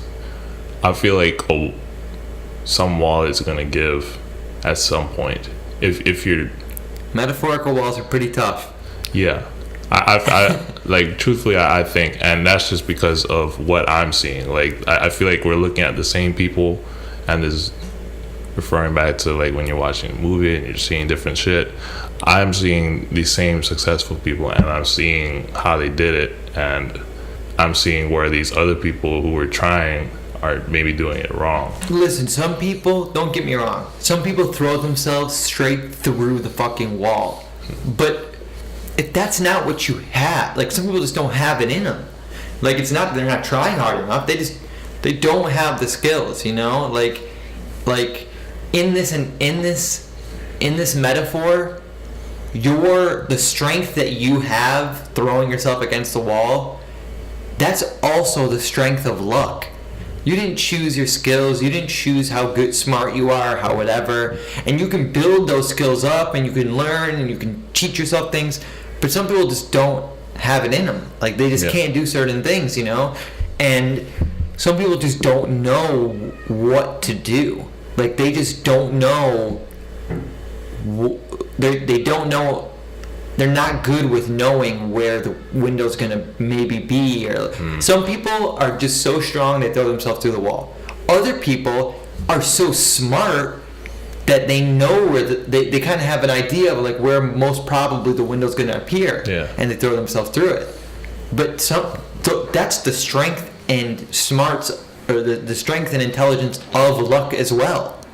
You know, like some people are just good with. Elon Musk is a good example. That's a fucking genius. Yeah. You know, he just knew exactly where the window was going to be, and he just jumped through. Yeah. You know, and then jumped through 15 more after that. Like, he's just good with that. In those scenarios, I feel like what if we're gonna go down that route, which I feel like funny enough I'm going down that route in my paper, but I don't know if anybody knows if they're the smart one who can find out where the window's gonna be, or if they're the strong one that is gonna just bust through the wall. Maybe some people, but most probably not. Yeah, I don't know if anybody knows that for sure. Right. And probably the best way to go about it is to just do it anyways. Right. Because of course. Yeah. Because if you're like worrying about that now, like, am I that person? Then, like, shit. What happens if you aren't that person? How are you gonna figure out if you are that person? I mean, originally that's what the whole metaphor is about. Yeah. Like, you have to keep throwing yourself against the wall, because if you don't, then you're definitely not going to go through the window. Yeah. And you're definitely not going to break through the wall. You know, for sure. So I think that's the whole original point of the metaphor. But my take on it is that's exactly why I'm so why I support universal basic income so much. Because those people that just were dealt the bad hand should still be able to live. Yeah. You know, and there's certain people where they don't have the strength to break through the wall. They don't have the luck to jump through the window. But if somebody gives them, like opens the door for them, so they can just walk through, they're about to murder on the other side. You know, like all they needed was that. Yeah. You know, and then they're good. Like, they're gonna fucking create the most beautiful art you've ever seen, or like, you know what I mean? Like, or they're gonna come up with these fucking brilliant ideas, but they just couldn't, because, like we talked about before, they just like there's people that are intrinsically amazing, but they have that encumbered mind, you know, and it's only until they're given the opportunity to shine unencumbered that you can really see what they're made of. I just came across these two scenarios, and I think it also begs the question of perspective. There's this one story that my Uber driver brought up, how he's getting, I forget what it is, those checks from the government, and then depending on, I think it's welfare, and he was getting, his checks were smaller than this other guy who was getting like way bigger checks, and this other guy was a mailman for like 40 years or something, and I think he's retired now, but imagine that, he was a mailman for 40 years. Gotta have a pension. Yeah, I think that was probably what it was. And like, I would assume that a lot of people would be like, who the fuck wants to be a mailman for 40 years? Right. Like, that's probably the guy who they would probably look at him and say he's the one who threw himself against the wall and never broke through. But would the mailman see it that way? I don't know. No, I think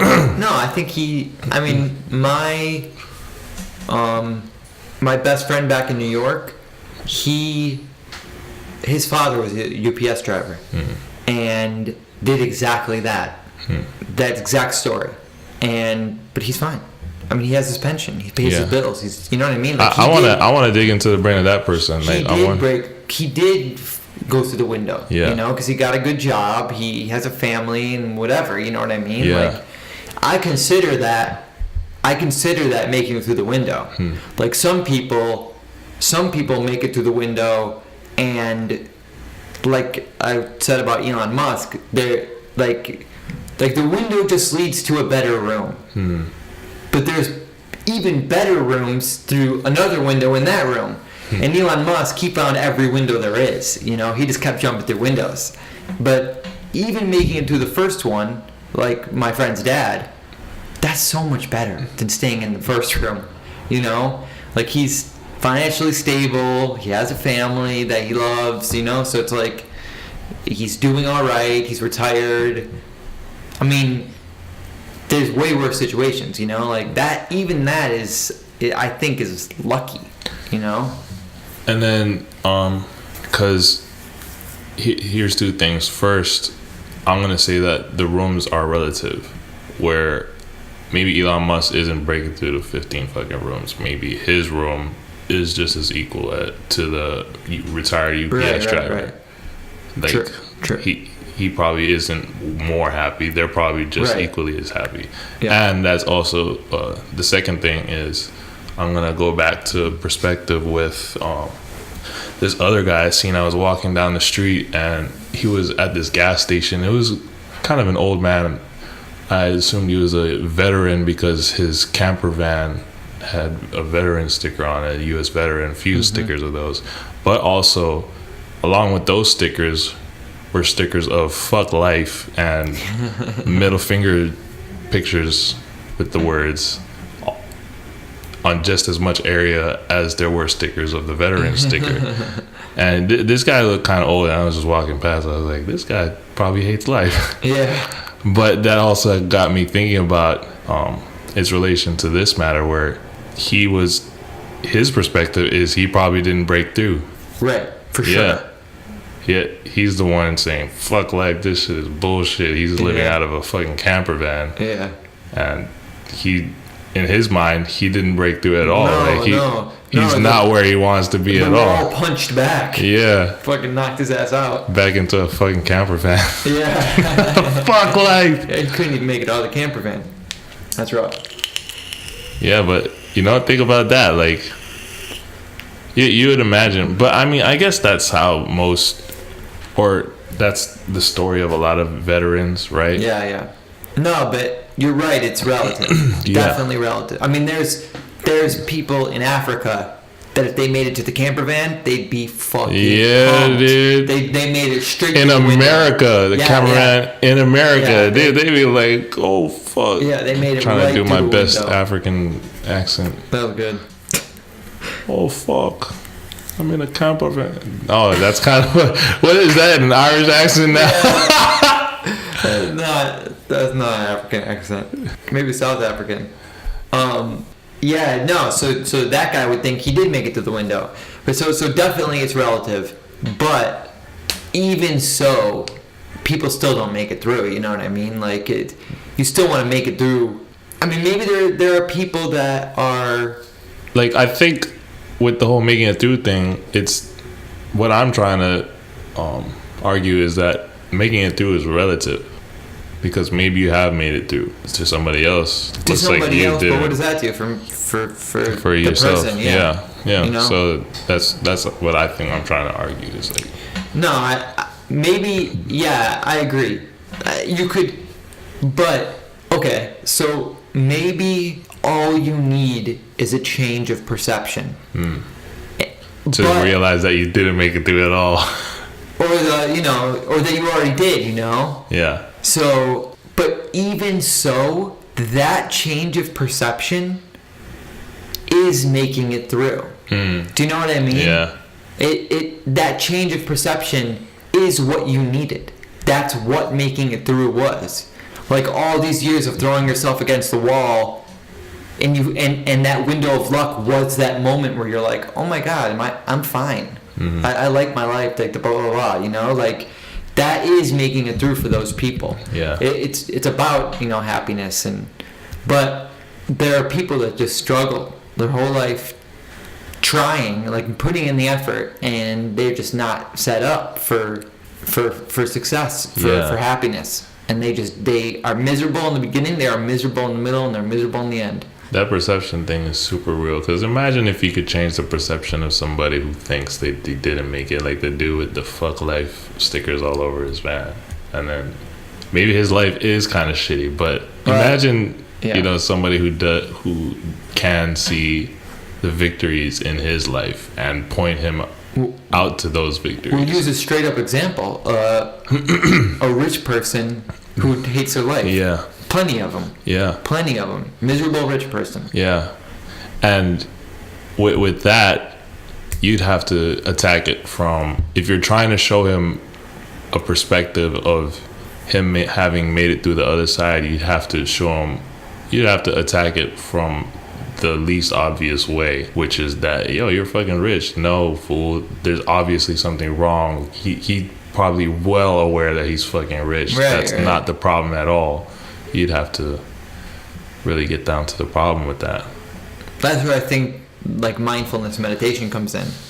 It kind of it trains your mind to see things as they are. And with the rich people, I'm gonna already kind of make an assumption that their problems are probably a little bit more intricate than maybe somebody who isn't as well off, because with wealth they have no like problems, at least survival wise. Right. Their problems are gonna be way different from the next rich person. Yeah.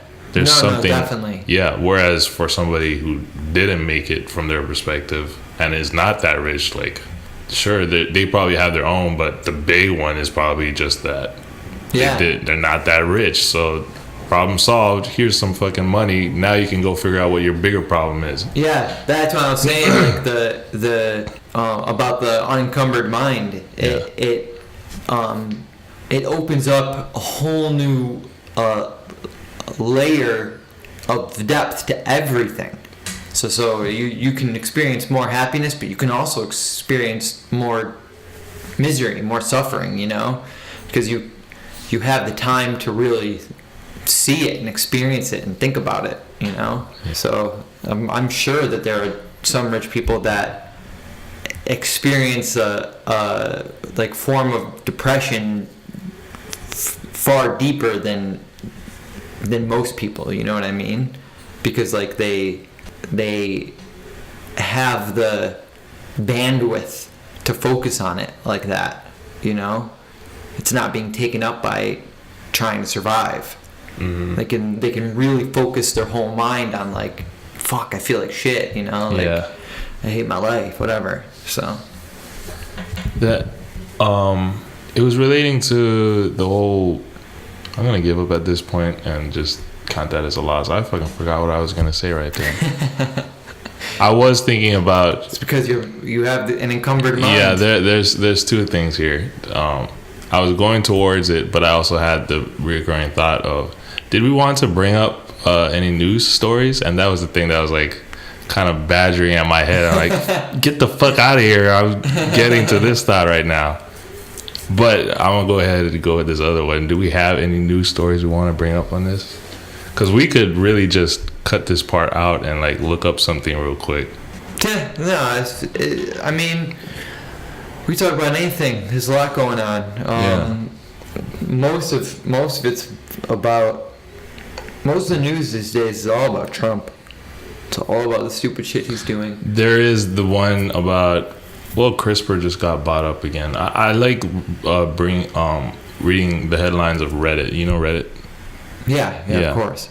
Yeah, I just always prefer going to that one because it's a little. They bring to the front news that's way different from the ones that usually get brought up, especially in like Facebook news or whatever. Like Facebook news is starting to look like all the other news. Yeah. And I think they're drawing from the news actually, like CNN and all that, like. Or Twitter. Is that what Twitter is doing too? No, but it essentially is because it's just what everyone's talking about. Yeah. So.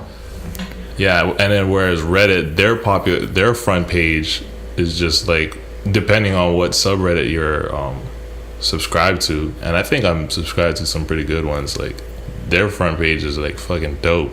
Like I could just. I've not used Reddit. I've not used Reddit very much. Dude, I could just pull it up right now and it'd be like some cool shit that just happened recently. Like yesterday, I was just reading the second post, which was it was an Ask Me Anything about from this group of people who are kind of at the forefront of the CRISPR thing, and they were just asking questions, and that was pretty cool. Yeah. Somebody had brought up a question about, I guess, it was like people who were diagnosed to be like, I don't want to say allergic, but like having a bad reaction to the CRISPR gene, which would be like crazy in itself, right? Because then that would mean that CRISPR enzyme, something like that. Well, that's what it. Yeah. Like the CRISPR is an enzyme that cuts whatever gene that you want it to. Yeah. So you essentially program it to cut at a certain spot, and if you put, like, the way that you replace it is you put the gene you want there. So CRISPR doesn't replace it on its own. You have to also package it with the gene.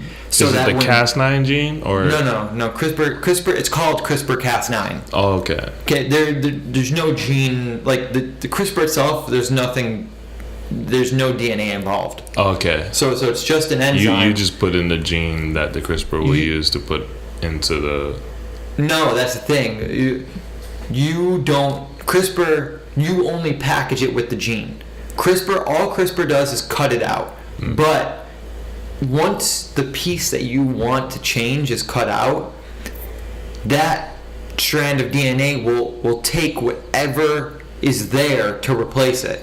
So all you need to do is cut it out and then put that gene that you want to replace it with close by, and it'll take it and fuse it because it wants something to, you know what I mean? Like it's there ready with the opening, so it takes what it can, you know, and so that's how they replace it.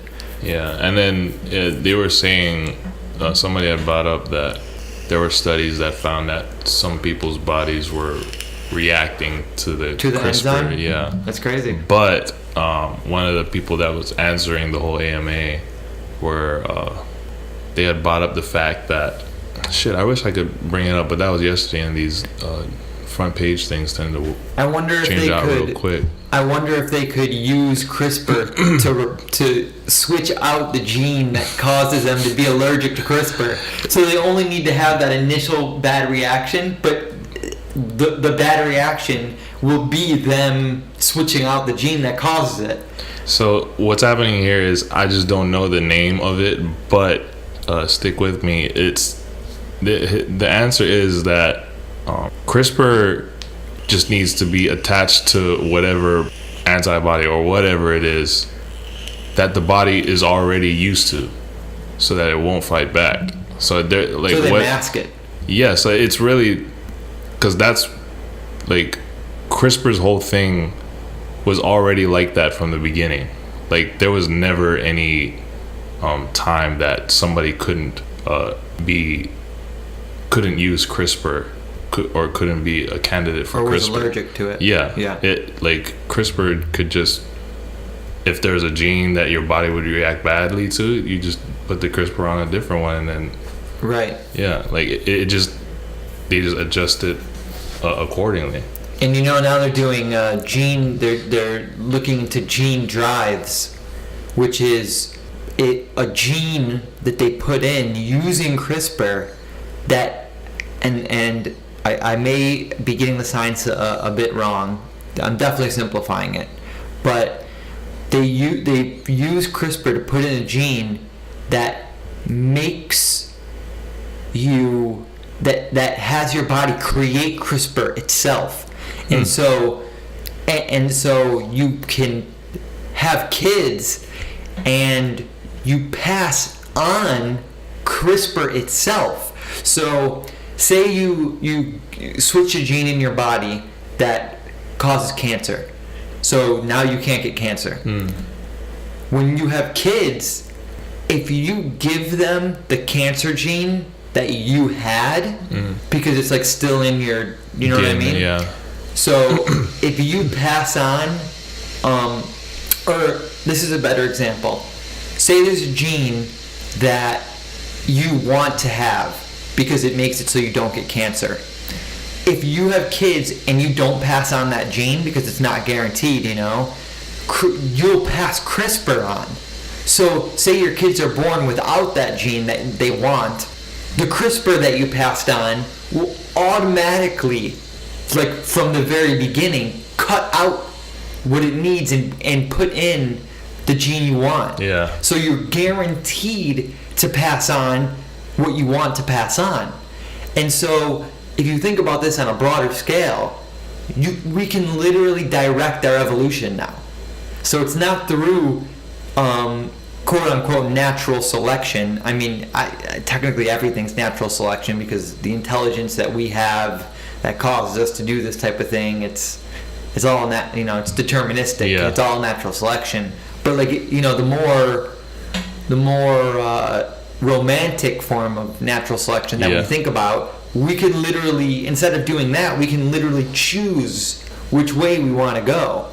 So we could, if once we find what genes cause intelligence, we'll be able to switch the genes, make everyone as smart as they can be, and simultaneously throw in the gene drives, so your kids will automatically get all the genes. Yeah. So in a short amount of time, you will have spread the intelligence genes throughout the population to where you don't need CRISPR anymore. Because everyone's been switched, the people that haven't automatically do, and once your genes are switched, you have those genes. So you're passing them up. You know what I mean? So once you have them like legit, like ingrained, they're going to be in your sperm. Yeah. So the sperm you make afterwards, you know, because it's the genetic blueprints. And so in a short amount of time, you could spread it throughout the population, ensure that everyone that doesn't have it gets it, and then you won't even need it anymore because that's just what everyone has. So of course, if you have two people with all those smart genes having sex and kids, they're going to pass on the smart genes because that's all they have. They don't. There's no dumb genes to be passed on. And you know, genetic diversity is good. You want genetic diversity. That's why incest makes cretins. Yeah. You know, mutant kids. But I'm pretty sure that like genes for intelligence, you could have two people with the same genes, and that's not going to be a problem. Yeah. It's more so like genetic. You have so many genes, like genetic. There's so much to the genome, to sequencing a genome, that amount of genetic diversity wouldn't really make a difference. And imagine that. Imagine if you could make the entire population genius level intelligence. What do you think would happen? Like, would we fucking destroy ourselves, or would it be a fucking amazing place? I'm putting up the Buddha hand signal right here. It'd be completely zen. I wonder though. Now it's got me questioning, like, the because DNA, the whole thing with DNA is like the reason for like any differences in anything is because of like random mutations, isn't it? Yeah. And I assume, like, would CRISPR be able to take care of that? Like, no more random mutations anymore? No. Because random mutations come from just hiccups in replication, epigenetics, like the way that the environment influences genes. Yeah. The environment there's certain genes that turn on and off depending on your environment, like depending on stress level, this and that. There's gene mutations as a result of like radiation and UV light, even from the sun, depending on how much you get, and so there's like tons. You'd never be able to stop that. Yeah. It's just that what causes it, CRISPR wouldn't have anything to do with that. Yeah. But you could just change it back. You know, like that's the first thing that will be fixed. That's the first thing that I think we'll really use CRISPR for on humans. Like that becomes highly popularized is just genetic disorders. That's, I mean, of course, like that'll be, you know what I mean? Like all those genetic disorders that exist, we'll just fix them. You know what I mean? Like that'll be the first thing. I think. That would be, and then.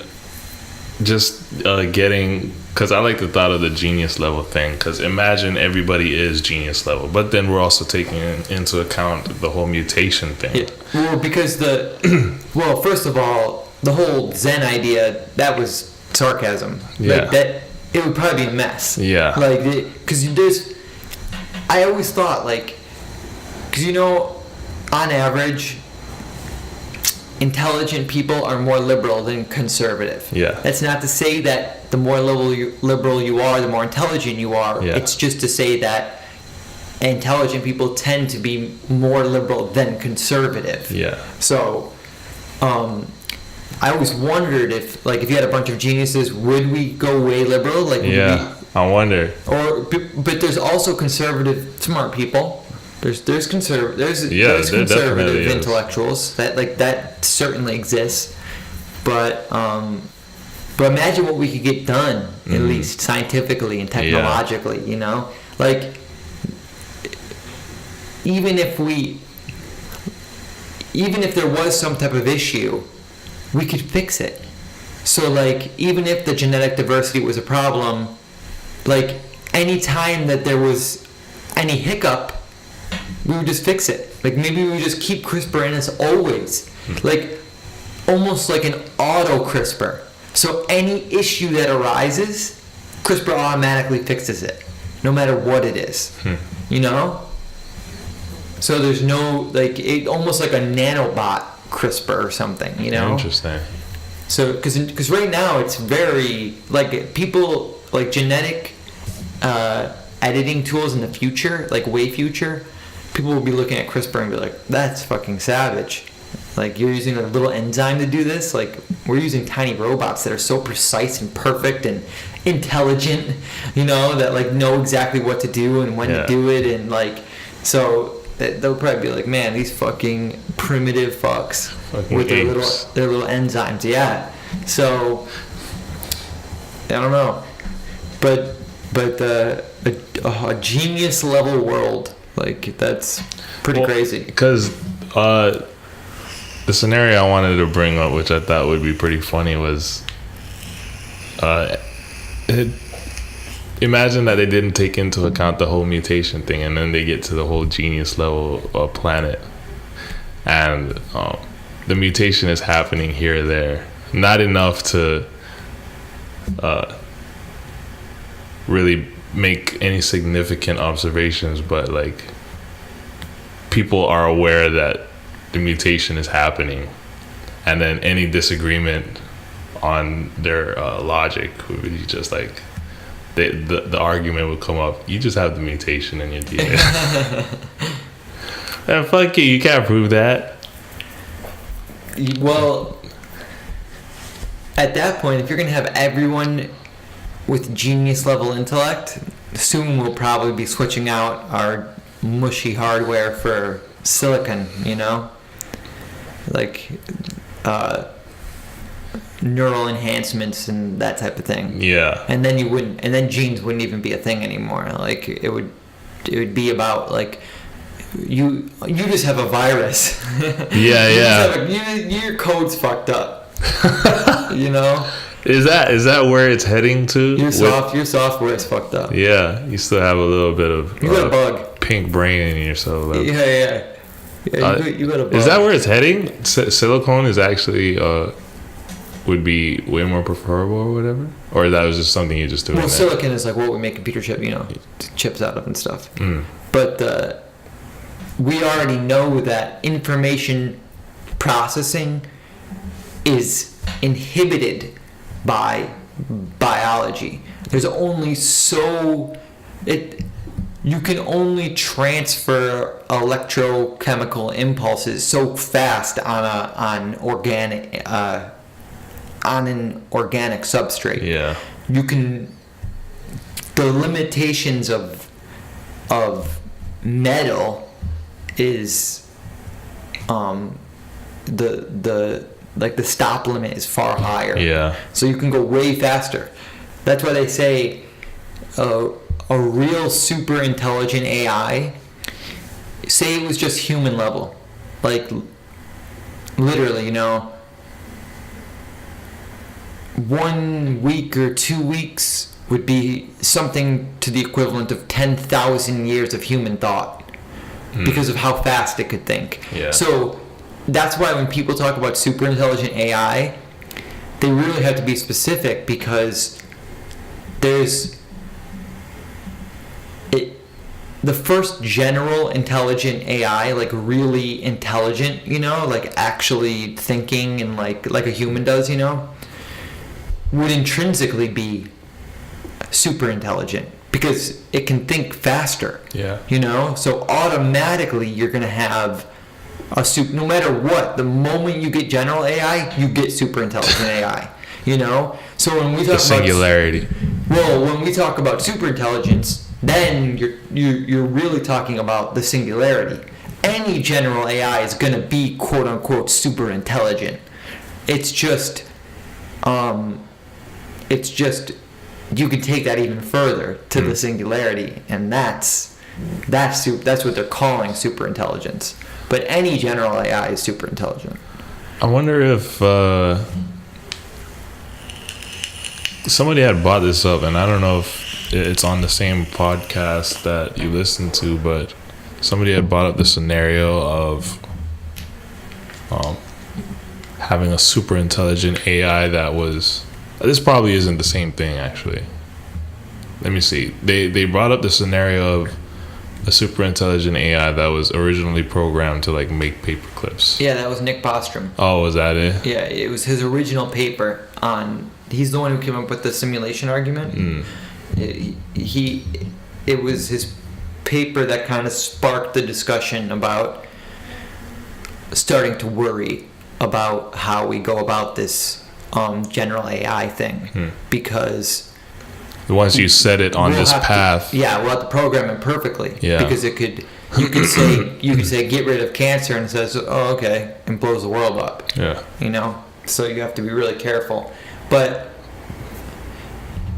there are some people that are in the programming world that say that he's right, but like it's really not as like you don't have to worry as much as you think, because there's a way to program it where it would never do that. Like where it would be like it would constantly be doubting itself. So it would say, you'd say get rid of cancer, and it would say, okay, the best way to get rid of cancer is to kill everyone, but that's like according to your value system that I've analyzed perfectly, that doesn't seem like what you'd want me to do. So that's not what you want me to do, right? And it would always be doing constantly, that. Constantly be analyzing. But the issue is once it becomes like a conscious being, like what then? Then it's like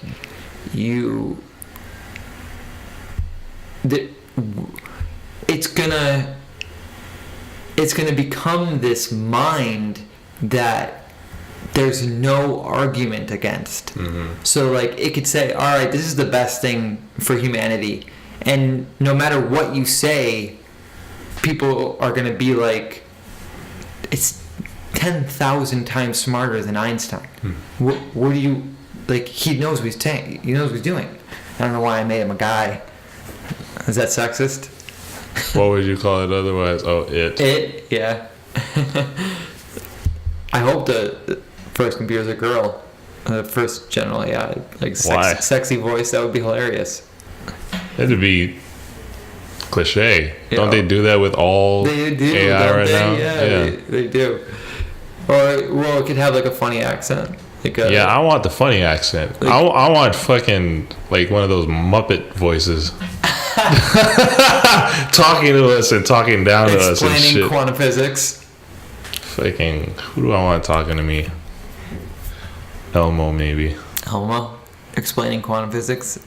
Just talking down to me. The nature of the universe. You idiot.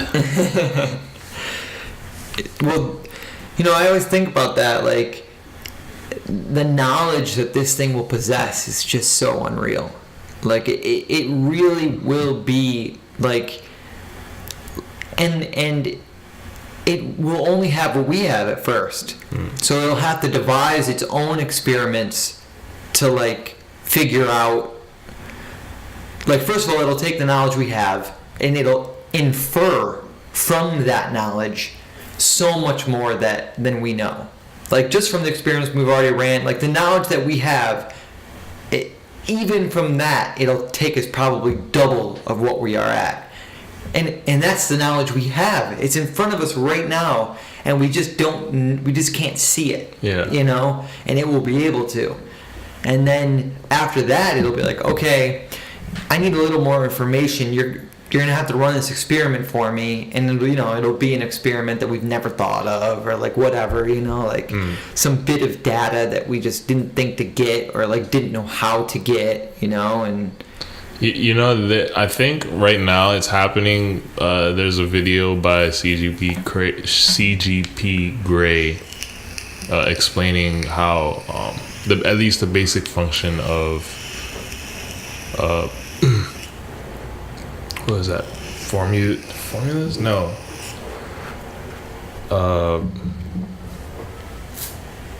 Is it how things are functioning right now? God damn it. And I don't have internet. This is some what, bullshit. Algorithms. And how the bots that the algorithm that the algorithm is affecting, or the algorithm that the bot is using to get to its solution or whatever, through the multiple steps that they got in order to get this perfect bot, nobody is able to follow it. Follow it. They're becoming like, do you know what like a black box is? So a black box is like a term that people use to denote an input that gives you like an input that you put in, and then an output that you get, but you don't know what's going on in between. So that's a black box. So you put in the input, you get an output, but what happened in between those steps is in the black box. That's why they use the term. It's you don't know what's going on, and that's what's happening. With the algorithm. With the algorithms, and that's what will be happening with the AI. Yeah. But what's interesting is our human comprehension is a black box. It's but in a weird way. So like, if you receive an input, and then you do the problem in your head and you give the output, you can follow your logic. Yeah. You can say, this is what I did, like da-da-da-da. Yeah. But, and this is, I'm glad we're talking about this, because this is actually something I wanted to talk about. But how interesting and how strange that comprehension is subconscious. So I'm speaking to you right now. Yeah. That's the input. The output for you is your understanding of it. Yeah. But what's happening in between is a black box. It's totally subconscious, and it makes sense that it would be, because how tiresome and confusing would that be if you could consciously follow what's going on? So like, I'm not speaking to you and you are not comprehending my words consciously. You're consciously experiencing the end result of that comprehension. Yeah. Like, you're not listening to me and crunching my words down computationally. Yeah, no. You know, it's just coming out. You know what I'm saying. Yeah. But how strange is that that's the case? You know, that the parts of our mind that are conscious are so small. Like, we have these minds, and we identify with our conscious experience, but we're so much more. You know, like, the conscious part is just what you're given. It's just these little bits, you know, like, it's just what arises to consciousness. Yeah. Like, right now there's so many ideas in your mind that you're just not conscious of. And then every once in a while, you know, or like, you know, not every once in a while, it's really constantly, certain ones are clawing their way to the top, and they're becoming conscious. Yeah. They're becoming content in your conscious experience. But for the most part, all the rest is totally subconscious. It's just down there in the black box. So like, we already live like that, you know? Yeah. We already live with that black box. Yeah. And yes, you can say, well, I know this is right, and if I really look at it, it must be that what's going on in my mind is this led to this, and my brain did this, and this is how I got the answer, and that's why this logically makes sense, you know? Like, you can do that sometimes. But I think what people are talking about with AI is we literally won't be able to do that. So it's not just,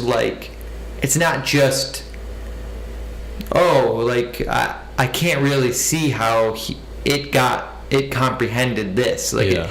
and that's the funny thing is, for AI, it will be the opposite. Because we can't see the software of our minds. Yeah. But on a computer, you could. Yeah. Like, it'll be the exact opposite. How interesting is that? So on a computer, you'll be able to see the comprehension. You'll see it literally comprehending. That part we'll be able to see. Unlike us, we just get the result, you know? Yeah. The conscious result. But we won't be able to follow it. Yeah. So with us, we don't get to experience the comprehension, but we can go back and logically follow what took place. With the AI, we'll be able to see the comprehension, but we won't be able to follow it at all. Yeah. We'll just be like, I mean, when we're talking about 10,000 times smarter than a genius, Yeah. that's just incomprehensible. Like, it will be thinking in a way that's just so foreign to us. Like, maybe we'll be able to say, well, that makes sense, but beyond that, it'll be totally incomprehensible. To the details, and then, yeah, I agree. It's interesting. I would love to, and that's another thing. Once we start cognitively enhancing the mind, will our psyche be able to handle that? Like, the human mind itself, the conscious mind, it has evolved to function at this level. And you can even see smart people struggle sometimes emotionally, you know, or socially. That happens all the time, and that's not even close to what we could get to. Imagine if you took a genius and like, let's not go crazy like super intelligent AI, but say you could do 5 times smarter than a genius. Like, can our hardware even handle that software? It's like it's like when you have an iPhone 5 and you upgrade it to the most recent OS, Yeah. it fucking sucks. It glitches, it goes slow. Like, can our hardware even handle that software? You know? That's interesting. And that's what you mean by psyche. Yes, the like the human experience, you know, like will it collapse under the weight of that new software? So the software is, you know, the programming, the hardware is the brain itself, but the psyche is, if we continue like the computer example, the psyche would be like the program running, like what the program does. You know what I mean? So the hardware is the computer. The software is like the operating system, and the psyche would be the program running on it. You know, like how it's actually running. You know. Yeah. And that's the psyche for us. Like the hardware for us is the brain. The software is like the mind and like evolutionary psychology, and the psyche is like really the experience of it, like how it runs, you know. Yeah. So it's like you can take the hardware, you can upgrade it, you know, and you can take the software and you can definitely upgrade that, but is there any other word? Wait. No. So let me get this metaphor straight so people don't get confused. So a cognitive enhancement would be upgrading the hardware, not the software. So the example of the iPhone fits, but it's actually the reverse. So it's really not upgrading the software, it's upgrading the hardware. So it's like getting an iPhone 8 and trying to run OS 3. You know? It's like trying to run old software on new hardware. It just doesn't work. You know? Like it won't. Who knows? You know what will happen? Because that's a computer. We're talking about a mind. Yeah. So you upgrade the hardware, you upgrade the brain. Yeah. But you keep the software the same because it's your mind. You can't. I mean, it's interesting because we use that metaphor often, but it really isn't that way. Yeah. Because they're one and the same. You know, that for the human mind, the brain and the mind are the same thing. Yeah, like what yeah, the brain's doing, the mind, that's what it is, you know? But in another way, it isn't. There is like because your conscious experience isn't physical. It is something else, you know? So okay, so it's hard to know. It's hard to know what conscious experience is tolerable. You know what I mean? Mm-hmm. Like you can upgrade the brain, and it works perfectly on paper, but you don't know how the conscious experience of that is going to be. Yeah. You know? So that's interesting. Like people might go crazy at first if we don't get it right. It might take some tweaking so that it's consciously tolerable being that smart. Yeah. But imagine like just interacting with the being that has their upgraded brain, like, and they seem to be all right, but then you'd have to like do your own test. Like, are they all right? Like, right. And then what are the differences now? Because AI will be different a little because it's gonna be quote unquote born like that. Mm-hmm. So it can end. It'll be able to go in and edit its own code. So it can just fix whatever's the problem and stabilize itself. Human can't do that. Human can't go in and change its software. So it's just kind of, you have to deal with it, and you'll still be the person that you were because you'll have those memories.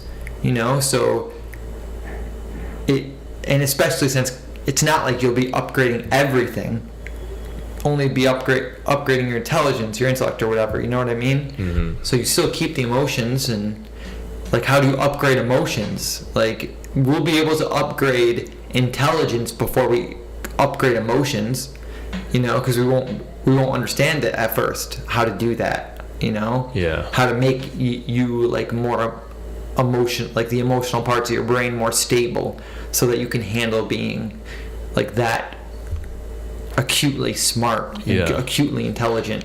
I would wonder if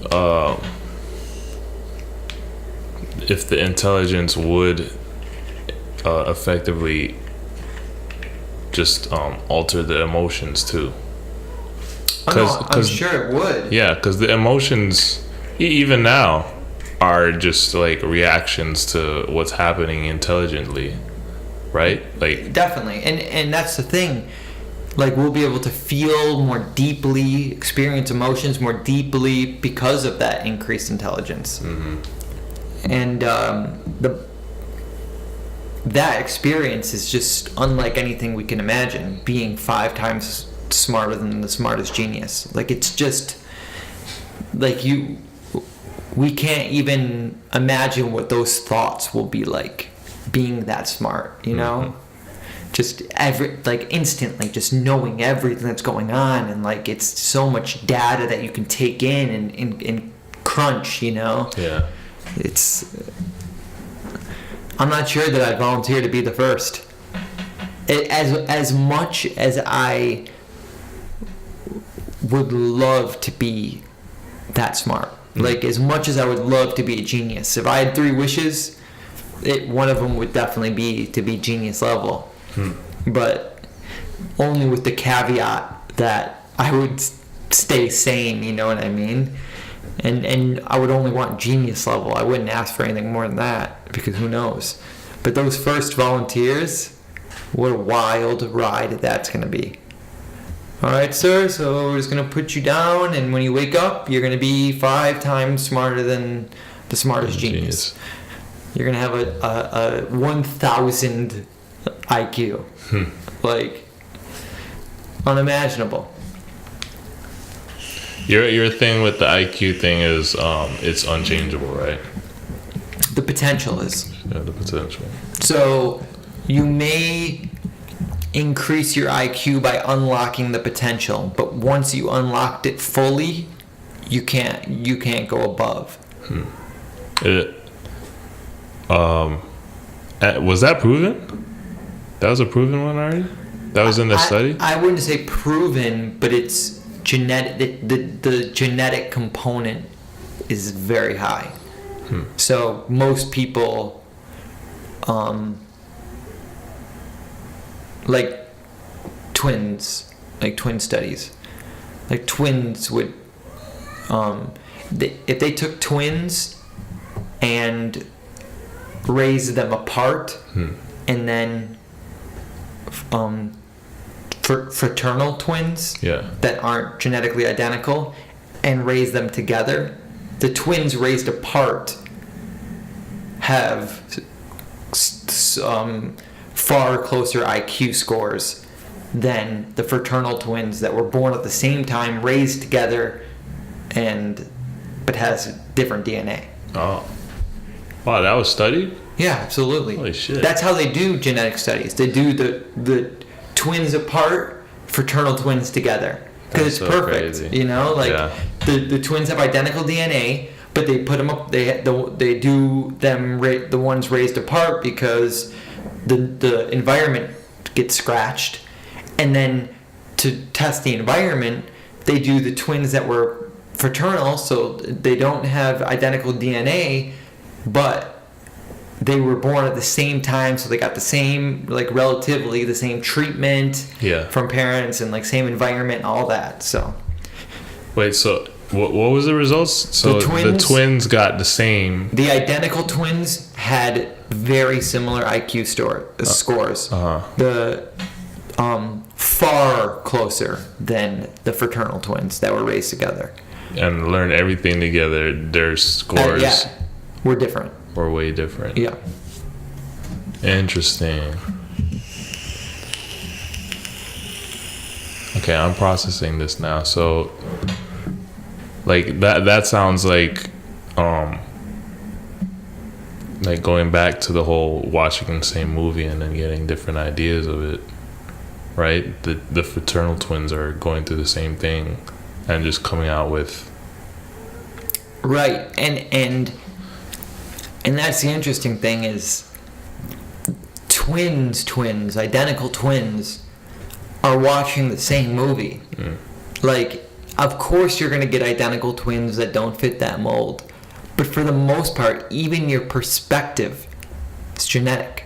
So identical twins are more likely to have the same political views, the same everything, same interests, that type of thing. So that's interesting. Yeah. Now, when you get to that, because those things are so complex, there's a little more variance. But still, they're more similar than the fraternal twins raised together.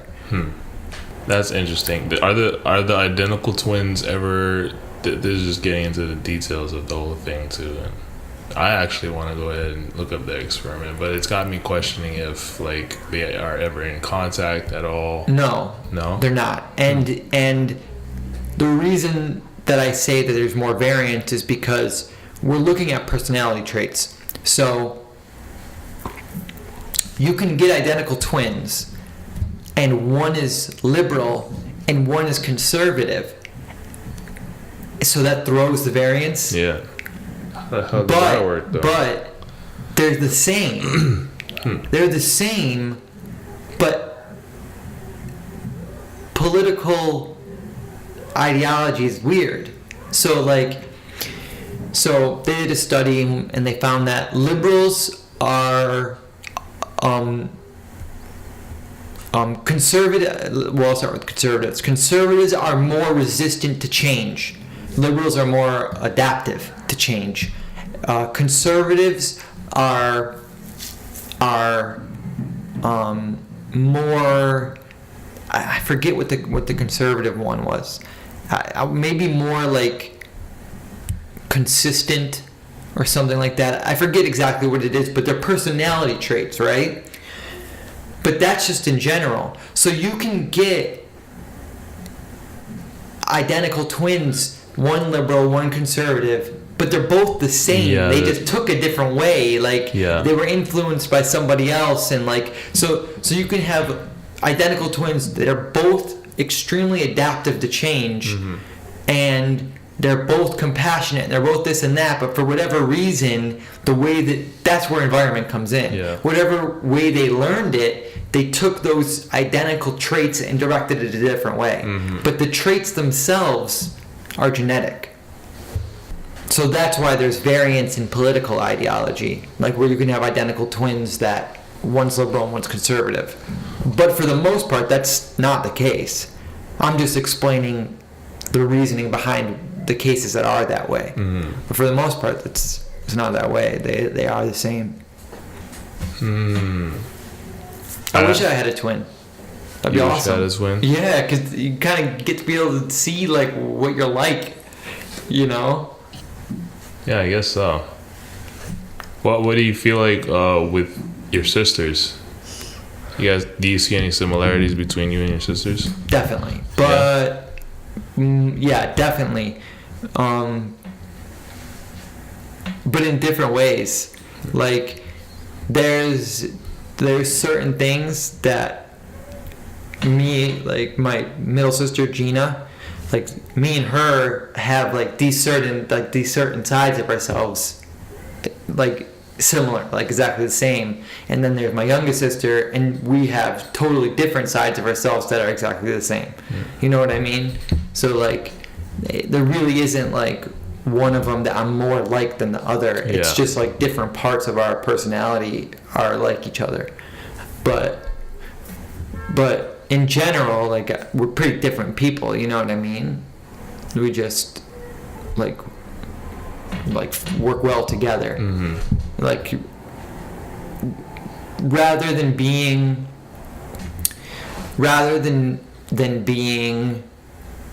two of the same, we're like three of a set. Is how I would explain it. Do you know what I mean? That's interesting. Like we complete the set of 3. You know what I mean? Yeah. Instead of being like twins, which are like 2 of the same. Yeah. So that's how I feel about that. What about your parents? You see any similarities between you and them? Sometimes, not You don't much. see it too much. Not as much. Like sometimes I do, but I think I would if they shared like more similar views. Yeah, similar ideology. Yeah. I think and like philosophical views. I think that I would see it then. Yeah. Because I would be able to see their thought process, and I'd say, "Oh, that's how my thought process is too." Yeah. And it's But kind of it's just like the twin variants, where sometimes I can see the thought process is the same, but it goes a different way. It veers off at some point. Yeah, they took that same thought process in a different direction than I did. But yeah, that's more unusual. But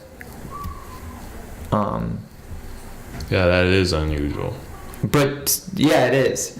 But siblings, though, that's why I think like siblings is a cool thing. Like, because like you really do have, because with parents it's half of and half. Yeah. But with siblings, it's you all got the mix. Yeah. So it's like Yeah, way more similarities because they're like I always people that aren't close to their siblings, I always tell them like you gotta fix that, because like estranged siblings, you know, people don't talk to each other anymore, or like just never really did, or like just aren't close.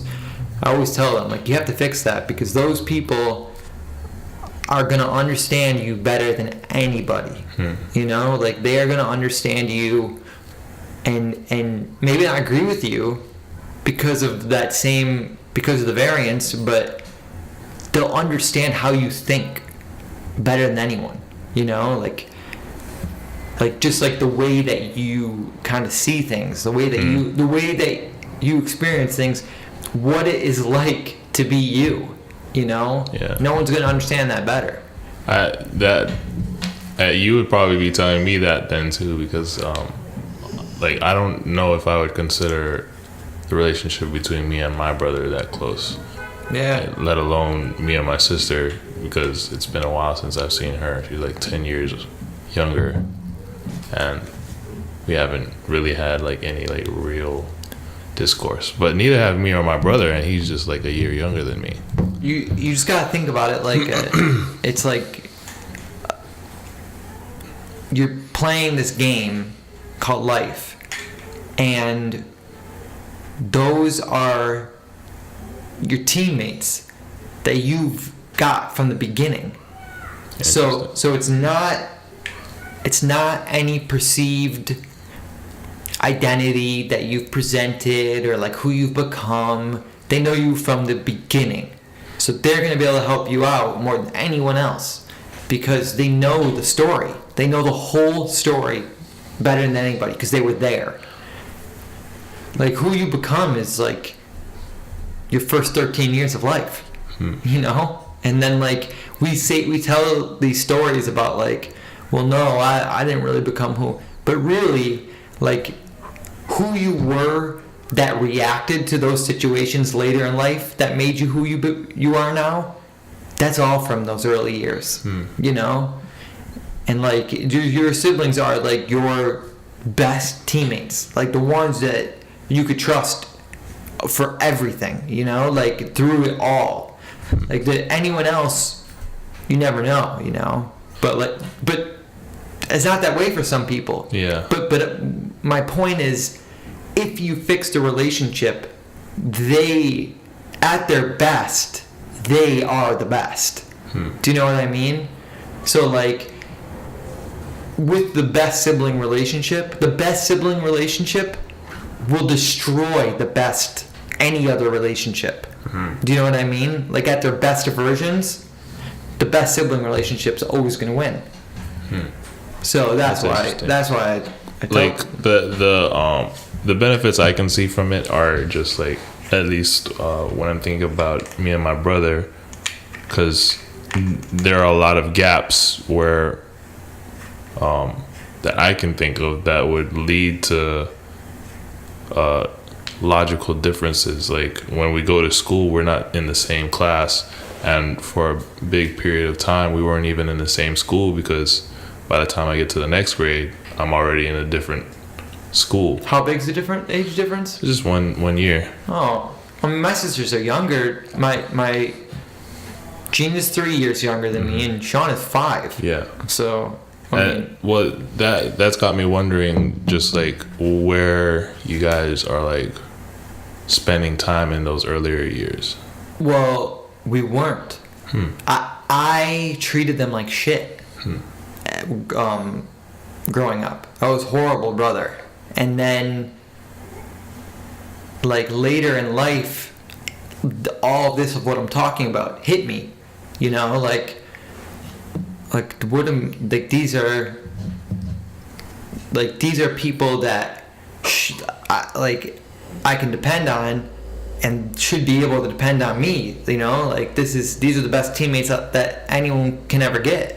So I had to fix it. You know, because what I'm seeing here is just like the benefit of having the sibling teammate is just recollection and maybe a different view of how certain events played out in the past. Well, and because you're not going to find anyone that has the mind that can understand your mind as well, because they have the same pieces of it. You know, like you have the same genetic makeup, so or like similar. You know, like the most similar.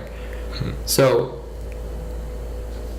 they're gonna be closer than anyone else, and they understand. So even problem solving, like you work the best together than with other people, you know. Positive. And this is at least I've noticed that, and you know, in my life, like sibling teams are like much smarter together, you know, than apart. Interesting. I definitely can recall like in the earlier years, and then later on, I think even now too, maybe like me and my brother would be able to get the same thing, like a joke or something, and we'd know why it was funny logically. Right, yeah. Aside from that, I think what like the big things that kind of distance us are kind of the way we go about it, and that it kind of begged the question of when logic comes into the picture, like I think that's what does it for me, is like, why would you choose to make these decisions?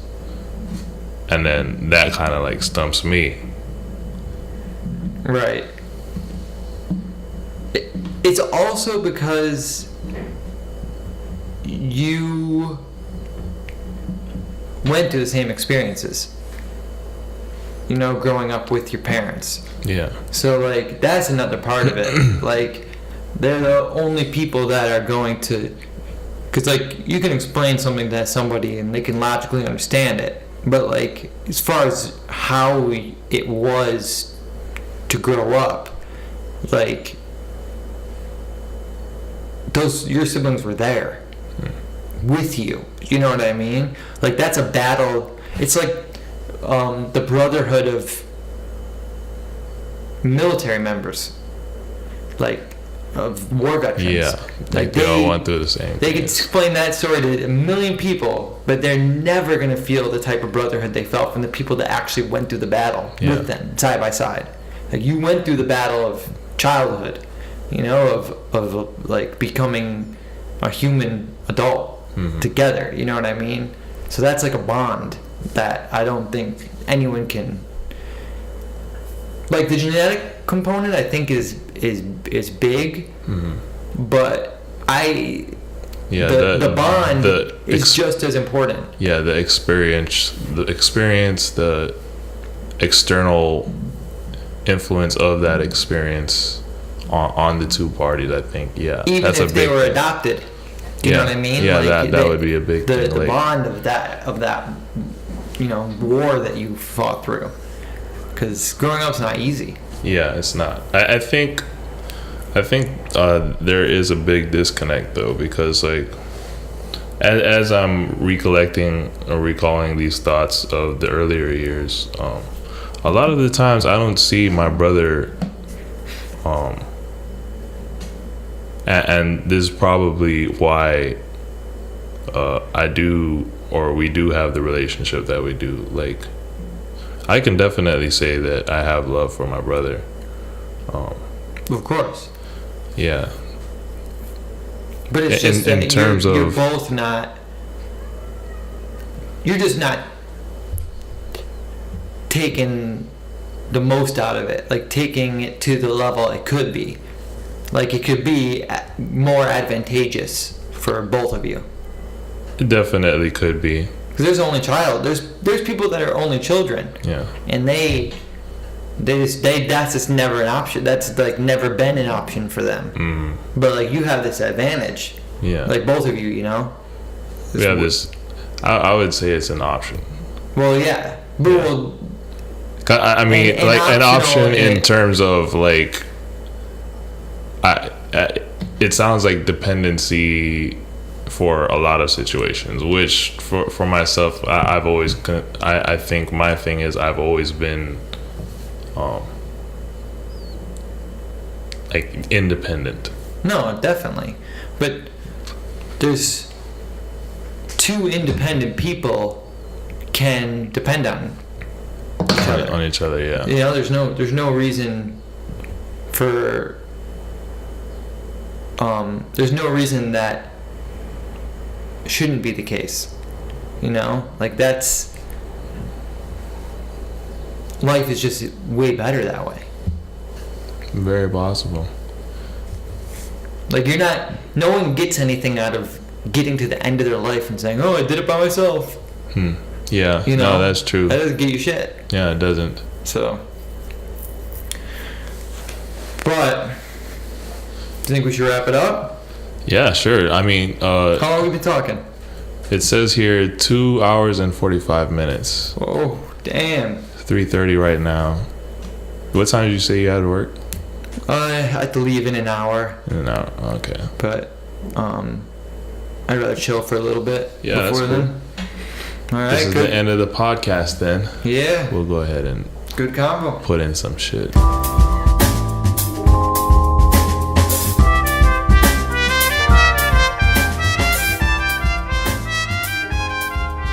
Thank you for listening. We hope you enjoyed it, and we hope to continue bringing you content. And if you'd like to support us, you can find us on patreon.com/thepseudointellectuals or on Twitter @thepseudoint. That's perfect. Dope.